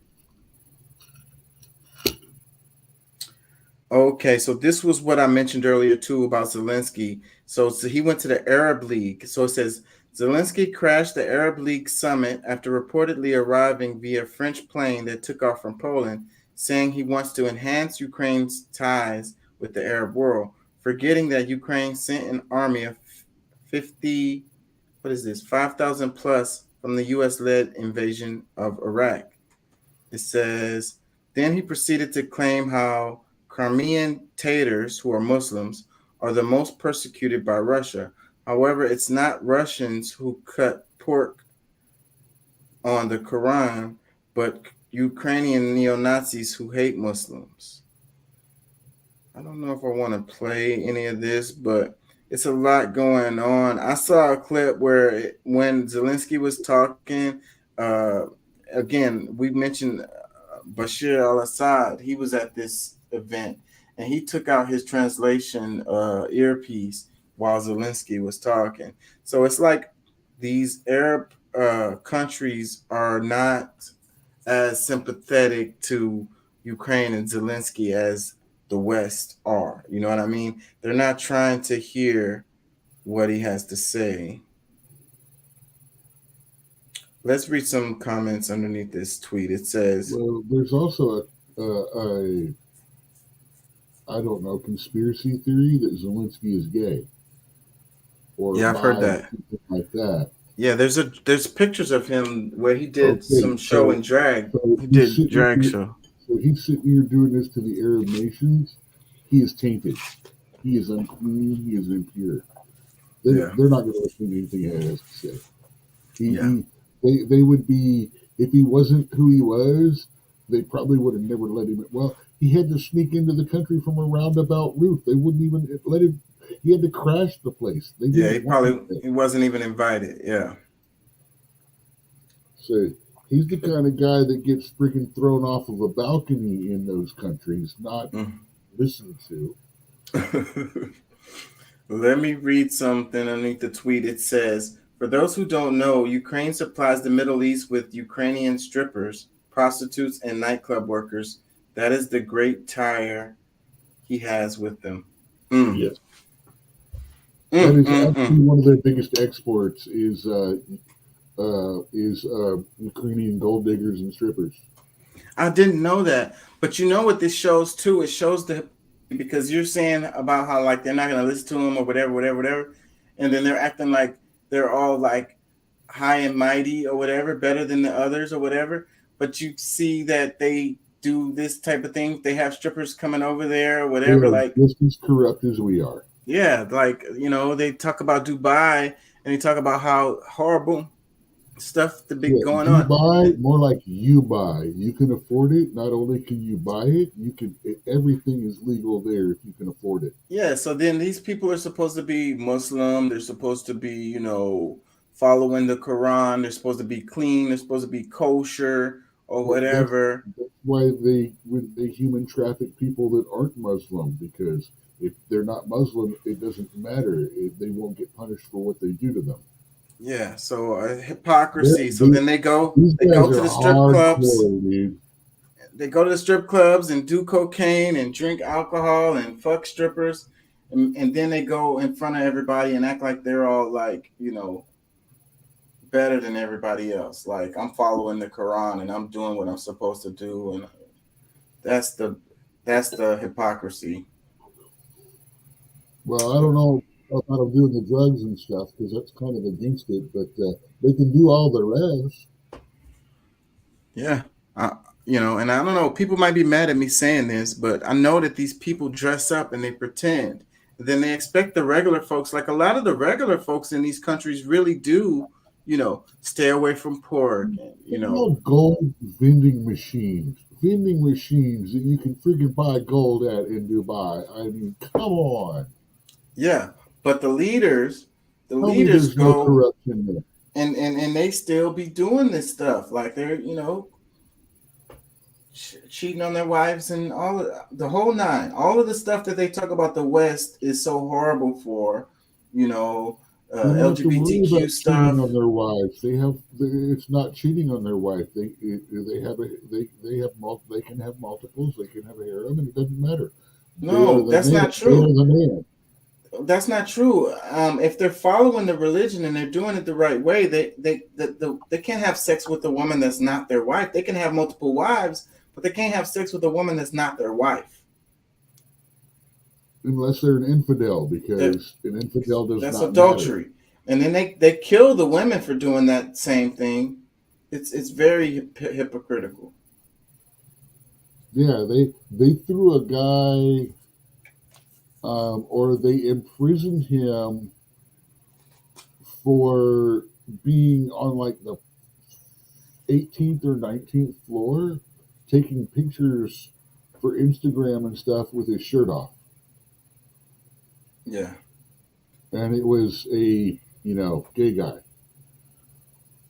And that's one of the ones I casually reference when I say throw them off of the building, because that's what happened to him.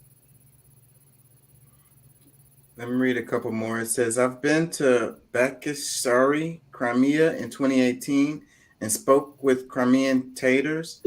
I couldn't find anyone who didn't support the return to Mother Russia. You could see banners with Putin, like the ones you see with Assad in Syrian cities, everywhere, from towns to farms. The people love and respect Putin there. Another comment that says, I think they know he's a dead man walking and didn't have the heart to tell him, LOL. We've been saying for a while on the show, it's really kind of surprising that Zelensky has made it this far. And I think that's by design or whatever. They're not done yet. They got more money for him to wash, and then they got to make sure it vanishes before they can vanish him. Because they totally could have took this guy out already, I'm sure. Oh no, they're going to wait, and they're going to put him in a corner, and he's going to have to whip out some information on that Hillary stuff a little bit while back, and then just let you take its course. Let me read a couple more. It says, the fact they even let him speak is problematic for me, but then again, the Arab League aren't exactly a bastion of decency, democracy, and let's do the right thing by the world. Another comment that says, this guy is going to be the most hated person in the world soon. They're talking about Zelensky. He's going to end up in a $250,000 home up in Utah somewhere with a new face, a new life. Maybe. And people ready to pop him in the back of the head if he tries to step off the property. Yeah, maybe. Maybe you get the vacation. I'm going on the lucky end of it. Yeah, he'd have to be real lucky to get that. I don't know. He's super famous now. He's gonna have to do some plastic surgery and everything. Oh yeah, that's all. Of course, that's easy. We do not have that much artillery, but we do stay strong because we do have truth on our side. Moreover, we are pushing the occupiers out of our land. Anyone who defends his native land from invaders, and anyone who defends children of his nation from enslavement, every such warrior is on the path of justice. And I'm proud to represent such warriors and the entire Ukrainian people. Ukrainians has never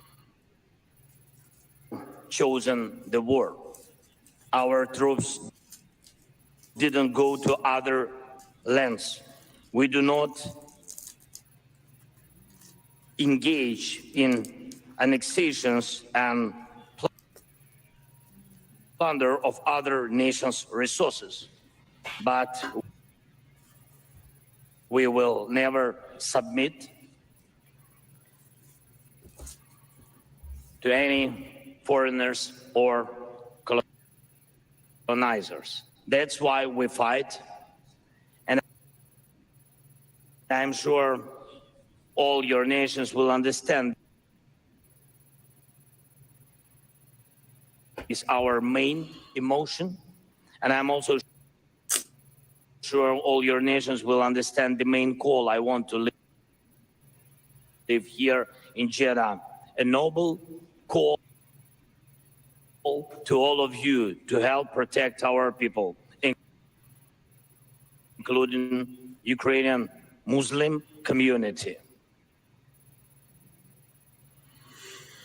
Yeah, I think he knows what to say, the speechwriters or whatever. I think that his struggle with English makes him sound not authentic, you know, but maybe he is, and it's just it just comes across that way because of you know, the struggling with the English.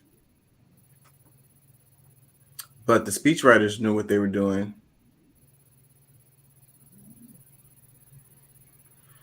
Anyways, I'm kind of tired of talking about this guy.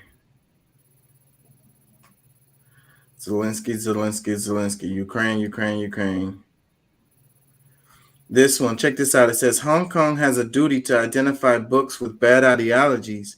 Leader John Lee says as political titles purged from libraries. Who will define and decide, and on what grounds, what are bad ideologies? This one caught my eye because the whole thing with the books, I don't know, you know, we talk about China, whatever. I don't know. Does it come from China or does it export it from the United States? What I mean is this this trend of banning books, basically burning books and taking them out of closing libraries, this kind of stuff. China's been doing that for a long time. They have total control over their media, their books, library, all of that. The party decides.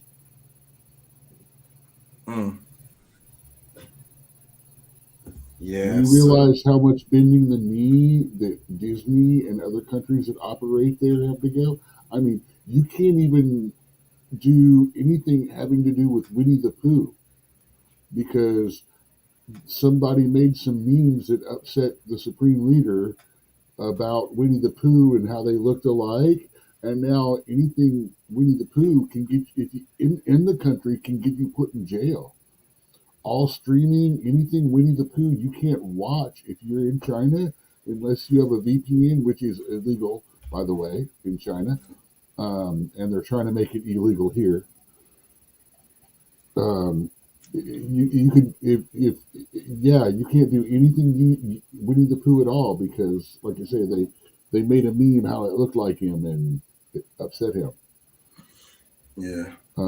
Anytime, remember, they almost threw NBA, the entire NBA franchise, out of going to China because one player said the country of Taiwan. Yeah, I remember that. That's China for you. Yeah. Let me read this one. It says U.S. presidents love visiting their troops in the countries they control and occupy. Biden visits U.S. troops in Japan today. Trump visited U.S. troops in Iraq. Obama visited troops in Afghanistan. Is it being an ally or a hostage when you have occupation troops on your soil? And yeah, so that's one of the things that's interesting was they're having a meeting in Hiroshima, and there's a lot of protesting going on there. Damn it, I have something on this. See if I can find it right quick.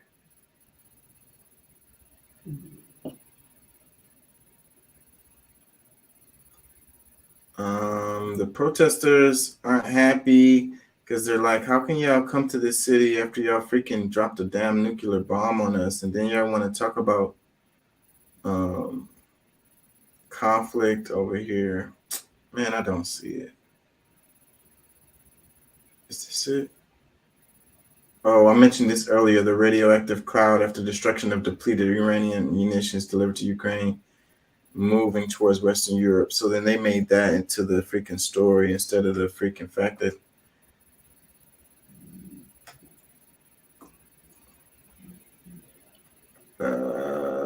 here it is. G7 leaders joined Japanese Prime Minister Fumio Kishida to pay respects to the victims of the 1945 atomic bomb at Hiroshima Peace Memorial Park.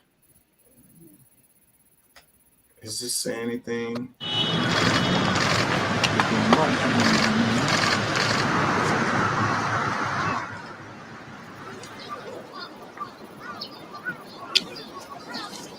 This is just a photo op. But they also had a meeting. So where is that? Anyways, I'm probably going to wrap it soon. I'm getting tired.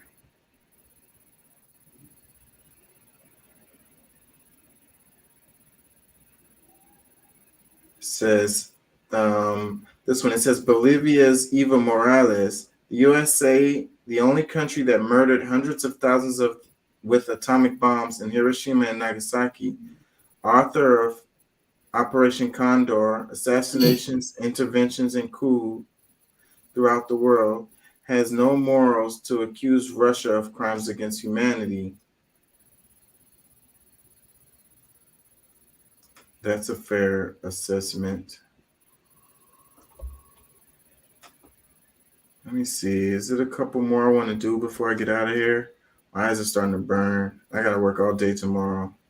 I really need to make some money too.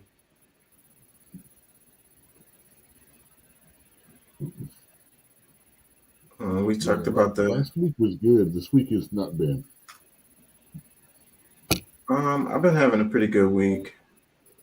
Not as good as last week, but I mean, it's not bad, but you know, it's not like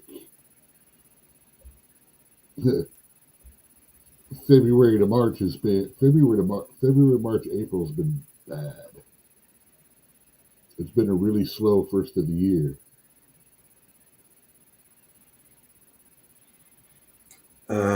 hopefully it ends off strong for me. As BRICS is growing, now it's not only BRICS anymore, it's BRICS Plus. And of course, BRIC Alliance is very, very important because now the world is shifting and Russia, India, Brazil, China, and South Africa. Pressing too many buttons.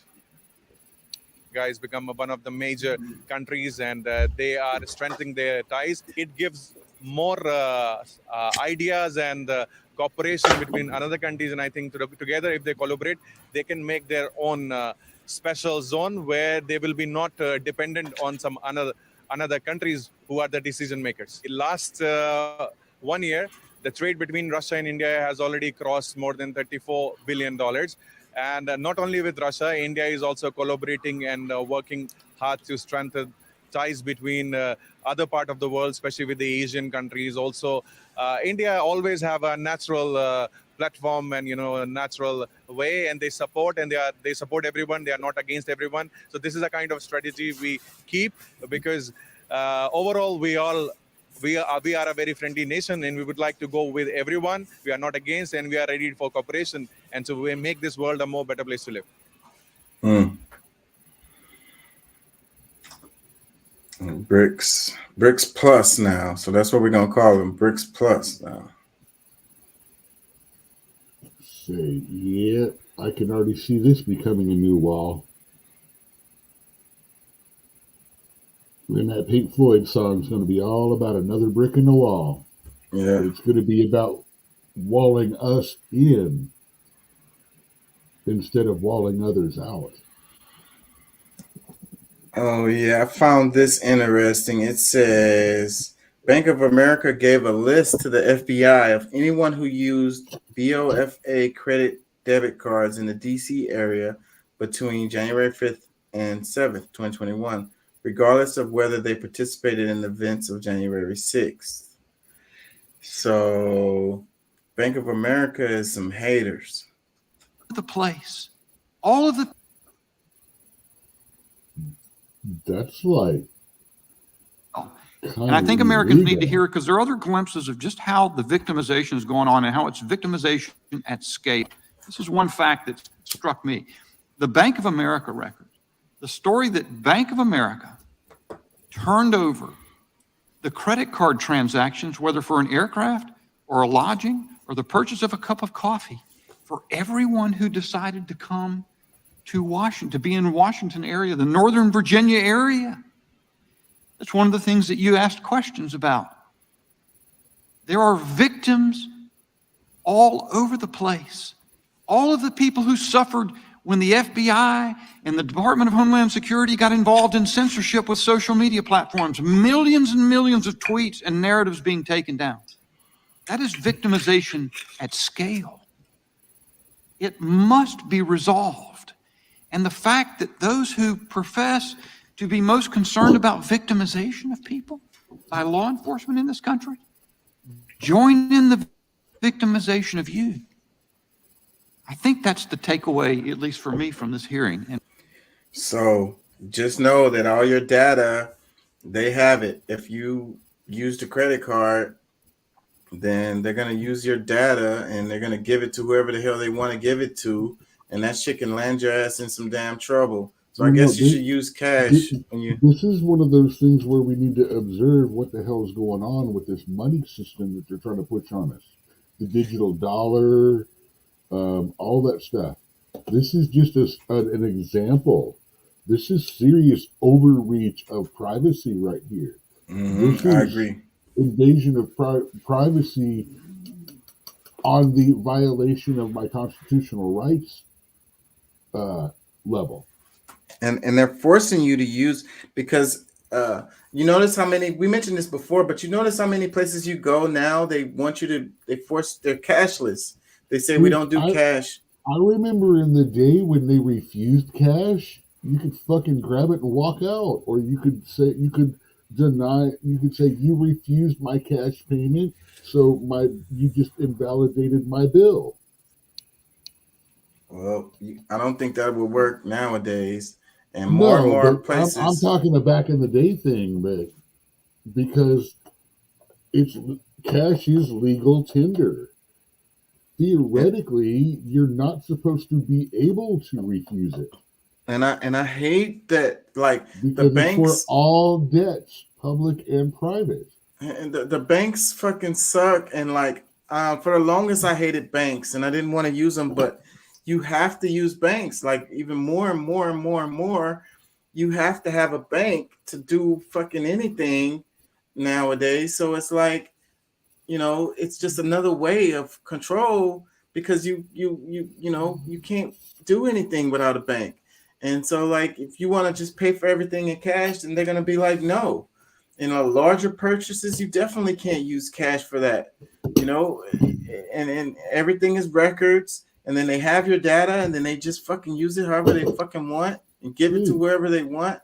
Okay, here's a really good one too. What about people like me? I'm neurodivergent, and I have one of the worst cases of ADHD.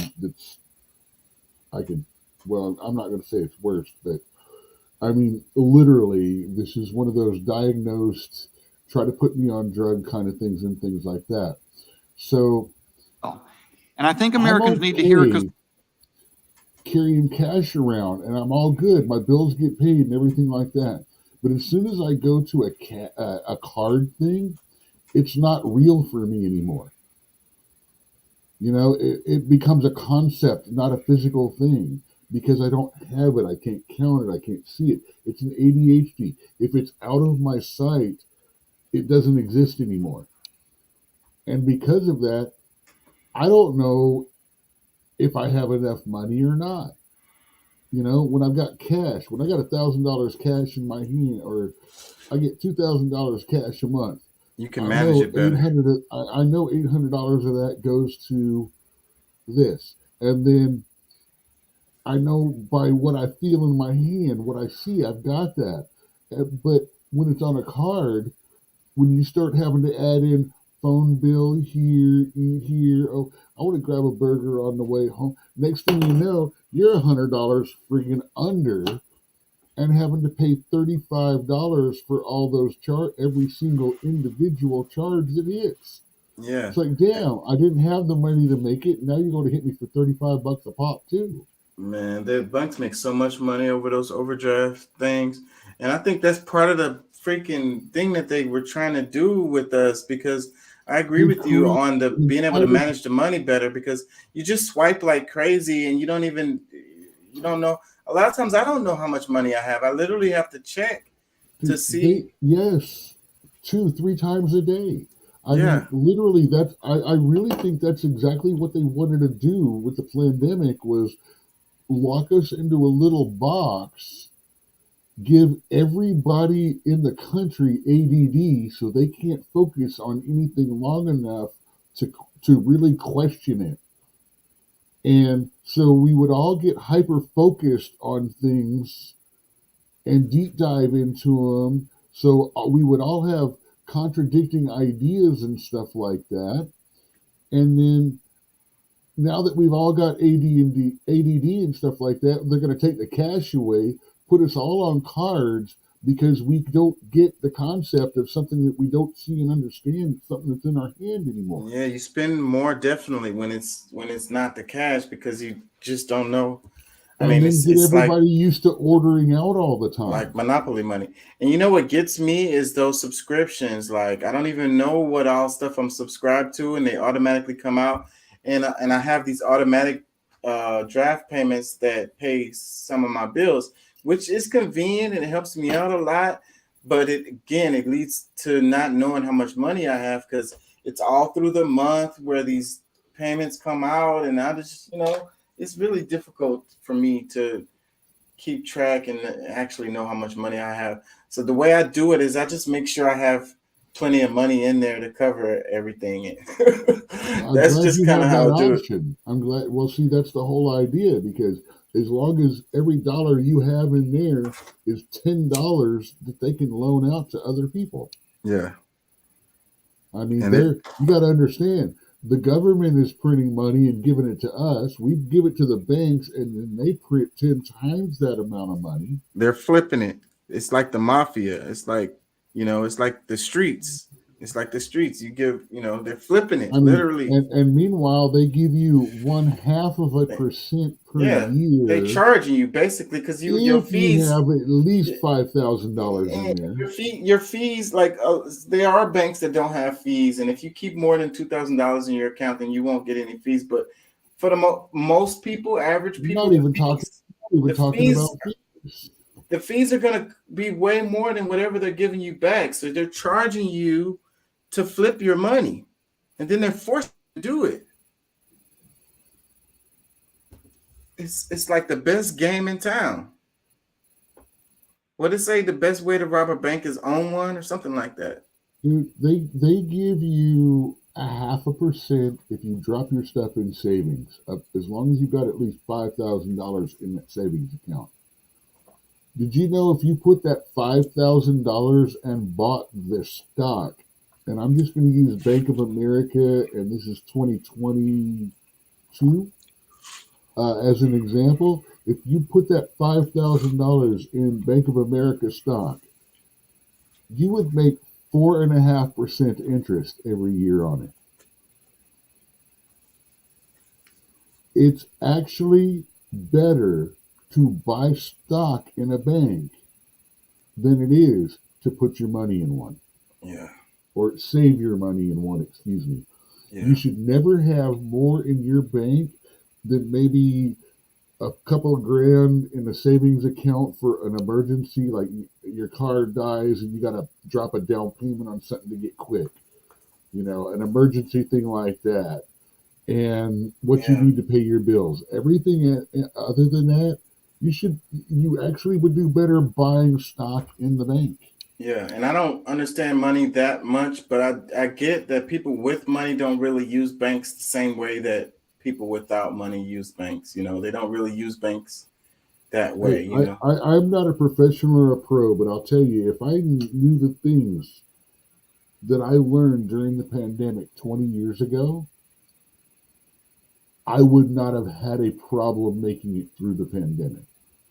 And then people say the worst place to keep your money is a bank. Well, But yeah, then they force you to do it. 0.5% interest when inflation is going up at 8% a year right now.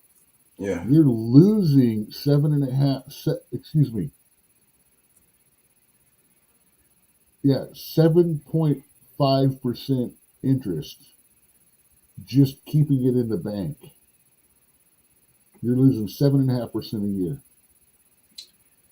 Let's cover this right quick, and this will be the last one we'll cover. It says, the biggest threat to democracy in America, weaponized intel agencies. Here are the top FBI headlines this week. FBI misled Americans on the January 6th pipe bomb story. FBI altered crime data to fit with Biden's administration's narrative. Durham reports finding that the FBI had zero evidence to launch the Trump-Russia probe. Catholic father testified the FBI agents pointed M16s at his kids on their doorstep. FBI won't release all January 6 footage because of agent involvement at the Capitol. FBI whistleblower details how the FBI pushed his family to homelessness. FBI went to school boarding meetings and collected license plate numbers of parents attending the meetings. Defund the FBI. Let me play this clip and we talk about it and we're going to wrap it. I will crush you. This government will crush you. And you're. Hold on. Let me take it to the beginning. Corruption, weaponization, any kind of misconduct that exists. Come on. With the American people. It doesn't solve it. But the FBI will crush you. This government will crush you. And you're. Come on. Your family. If you try to expose the truth about. Come on. About things that they are doing that are wrong. And we are all examples of that. I can't think of a more sobering way to end a hearing. I yield back. So they asked. Corruption, weaponization. This guy was like a whistleblower, and they asked him, if you would recommend somebody else, whistleblowing like you did. And he was like, nope. And that was his answer right there. And since the 80s, we're supposed to be the guys that back the whistleblowers. We want to hear corruption. We want to know about it. We want it outrooted. But now here we are. Not anymore. The whistleblowers are the ones that get. It's funny that the politicians in charge today are the same politicians that were supporting whistleblowers 20 and 30 years ago. It's crazy, crazy, crazy. And if you say something like defund the FBI, people are going to look at you like you're crazy. They're going to be like, you're extreme. You're being an extremist. The problem is, it's one of those organizations that 90% of what they do is actually good and positive. And then there's this whole political jack-off crap going on that screws everything up, and the oversight. And the problem is, they have the power to do it because there's no oversight for them right now. There used to be presidential and congressional oversight. They had people to account to. Now they're taking down the people that they should be being held accountable to. Yeah. I think it's true that, CIA, FBI, NSA, they don't have much oversight. Like there's no checks on them. Like they kind of got free reign to do whatever they want. But I don't agree with what you said about 90% of what they do is good. I don't think that's true because I hear too many cases about like how remember the Michigan, what was it? The governor. You're talking about, I hear this and I hear this, but they also help curtail cartels. They help stop trafficking. They help stop interstate criminal organizations. They go after serial killers. They go after the hardcore people, the stuff that can't be touched by local police. I mean, they do their job. They do it well, and I'm not going to sit back and not recognize that. But we got the upper echelon, the people that aren't out there helping the people, that are out there just, I don't know, acquiring power, using power for their own ends or to disrupt the political system. And that's the shit that, I'm sorry, I know a few FBI people and stuff like that, and they all say the same thing. You got the upper echelon, the high-end people, that it's screwed. They actually have a level of thing that, if you want to do good, you don't want to go past this point. Because at that point, it becomes politics and not law enforcement. That's probably true with a lot of organizations and institutions. The that we have here. local police, you get into the upper part, it becomes politics. It's not law enforcement anymore. And that's where shit starts to go sour. When you have to start bending and compromising, there should never be a necessity to compromise when it comes to justice. Not law enforcement, mind you, justice. There should never have to sit there and go, well, I mean, sorry, I lost that one real quick. I'm just... You was making a really good point. Yeah, that's what I'm saying. This is one of those things that's like, there are people, and I'm not going to sell them down because they dedicate their lives, risk their families and all of that to try to do the right thing. And they'll literally stop their career advancement because I have a choice of continuing to help these cases and do these cases in these families, or I move up and become a politician, where sometimes I have to make the choice of not doing this that I should do because it's going to step on too many toes. Especially when we start to get laptops and paintings and email servers and sex tapes involved with it. Let me read Personally, a couple of... I'm like, get it all out. Screw it. Yeah. Don't let... You know what? I would be more impressed at the politician that said, yeah, man, I went to Vegas. I did some blow. I did some hookers. It fucked up my family and stuff like that. It was wrong. But I'm telling you the truth about it because that doesn't affect me as a politician. That's just, I did a bad thing as a man. I would be more likely to vote for him than the guy that says, me too. Well, I never inhaled. Yeah. Liar. Back then, it's like I don't care if you inhaled or not. At that time, I didn't care if they did pot or did a line of coke. Hell, I would have voted for the one that drank the bong water if he could have got the job done. Yeah.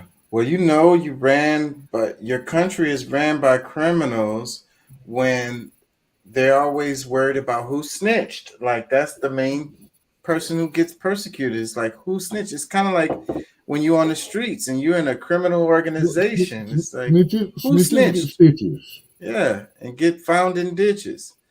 And that's all the way up. It's like, that's what it is. If you whistleblower, you snitched, we coming at you. We coming at your head. And the people that actually did the crimes don't never get in trouble. It'd be the person who told that crimes were being done that gets in trouble. That means you ran by criminals. Let me read a couple of these tweet replies. It says, power corrupts, absolute power corrupts absolutely. Another one, it says, the new KGB. Another one, it says, whistles in 1776. I don't really get that one. Let me read another one. It says, and would we know any of this if not for the election of Trump? Another comment, it says, the headline, we need FBI totally defunded. I like what that guy said. Would we know any of this if not for the election of 45? Mm-hmm. Nobody really knew about that too deep until all that started coming out in the campaign.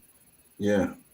I ain't gonna lie, he did shed a light on it and him talking about the deep state, and then they clearly didn't like him. Like you said, he the reason he got me and impressed me was the very first debate when he came out and all four of the other candidates were all saying, oh, the system's not rigged, the system's not rigged, the system's not rigged.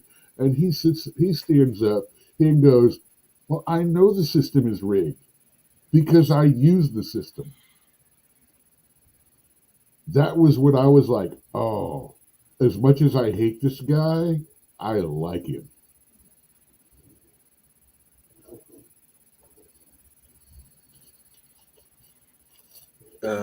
U.S. prosecutors drop extortion charges against early advisor to Ethereum network. Lawyers for Steven Narayoff say that on the day of his arrest, their client was put in a van by the FBI, given a list of names, and told to start turning over evidence on a long list of crypto figures.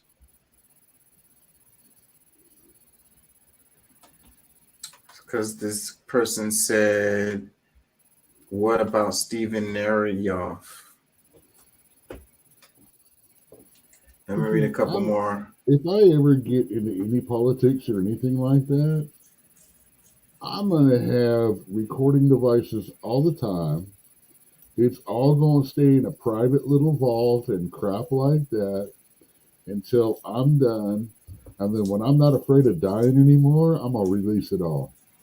Yeah, well, now you comparing yourself to, damn it, what's the guy's name? The sex trafficking guy. Epstein? Epstein. It would have came out a lot smoother if I'd have just said that. But yeah, so that's basically what he did. I'm talking politics, not piddling kids. Yeah, but see, we talk about crimes and criminals and fucking, that shady. Yeah, it kind of defeats the purpose to get killed before you can get it all sunk in and documentation. Yeah, but that's how he made his money, probably, blackmailing people because he had all the fucking videos and recordings and shit. Anyways. No, he made money because he got paid to make sure nobody could get blackmail recordings and shit like that. Mm-hmm. I'll read a couple more. He made his money because they could go there and do that and know that it would not get back to any paparazzi or publicity.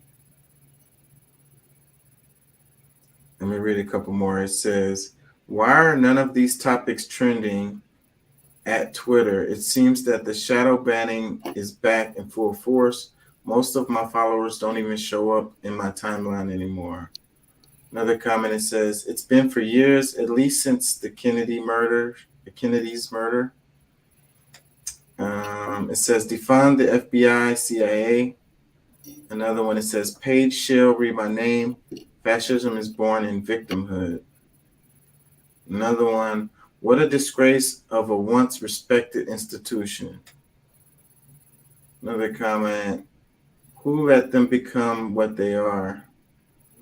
Another one, it says, the government you thought you had doesn't exist. Oof. Another one, it says, any secret organization will end up this way. Disband the 3 letters, acronym agencies. Transparency is what keeps organizations honest. I think that's a really nice comment right there. But you have to have a certain amount of secrecy. I mean, how can they operate and be able to get stuff done if it was all? But I agree, though, it needs to have some transparency, maybe after the fact, after they get done with what they're doing, then we get to see exactly what they did or whatever. I don't know. That's complicated. Well, yeah, I know, because you got to understand, it puts in jeopardy every informant, paid or unpaid, every agent, everyone that's worked on those cases and stuff like that. Transparency puts them all at risk. Because there are some things that come out, yeah, the public may need to know this, but if the public knows this, the bad guys that got told on are going to go, oh, only this motherfucker knew that, so why don't we get him and his extended families? Yeah. Kind of stuff. And all his friends and everybody that knew him. Let me read a couple more. Even his dog. Yeah. The girl that took him to the prom.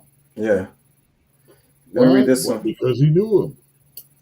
It says, did you know Durham pressured the DOJ IG to alter his findings that the Russian investigation was opened properly and there was no evidence that political bias played a role? Another comment, it says, big fat nothing. Mueller prosecutor walks through a fact check of John Durham reports. That's an article, I guess. Let me read another one. It says, RS are falling for defund slogan. The defund police was devastating to the DS, and they spent yesterday's FBI hearing painting the RS an anti-LE because they recognized how potent defund police was to DS. Target the message, anyone corrupt gone. We need the FBI, just an honest version. Yes, that lies very close to what I was talking about.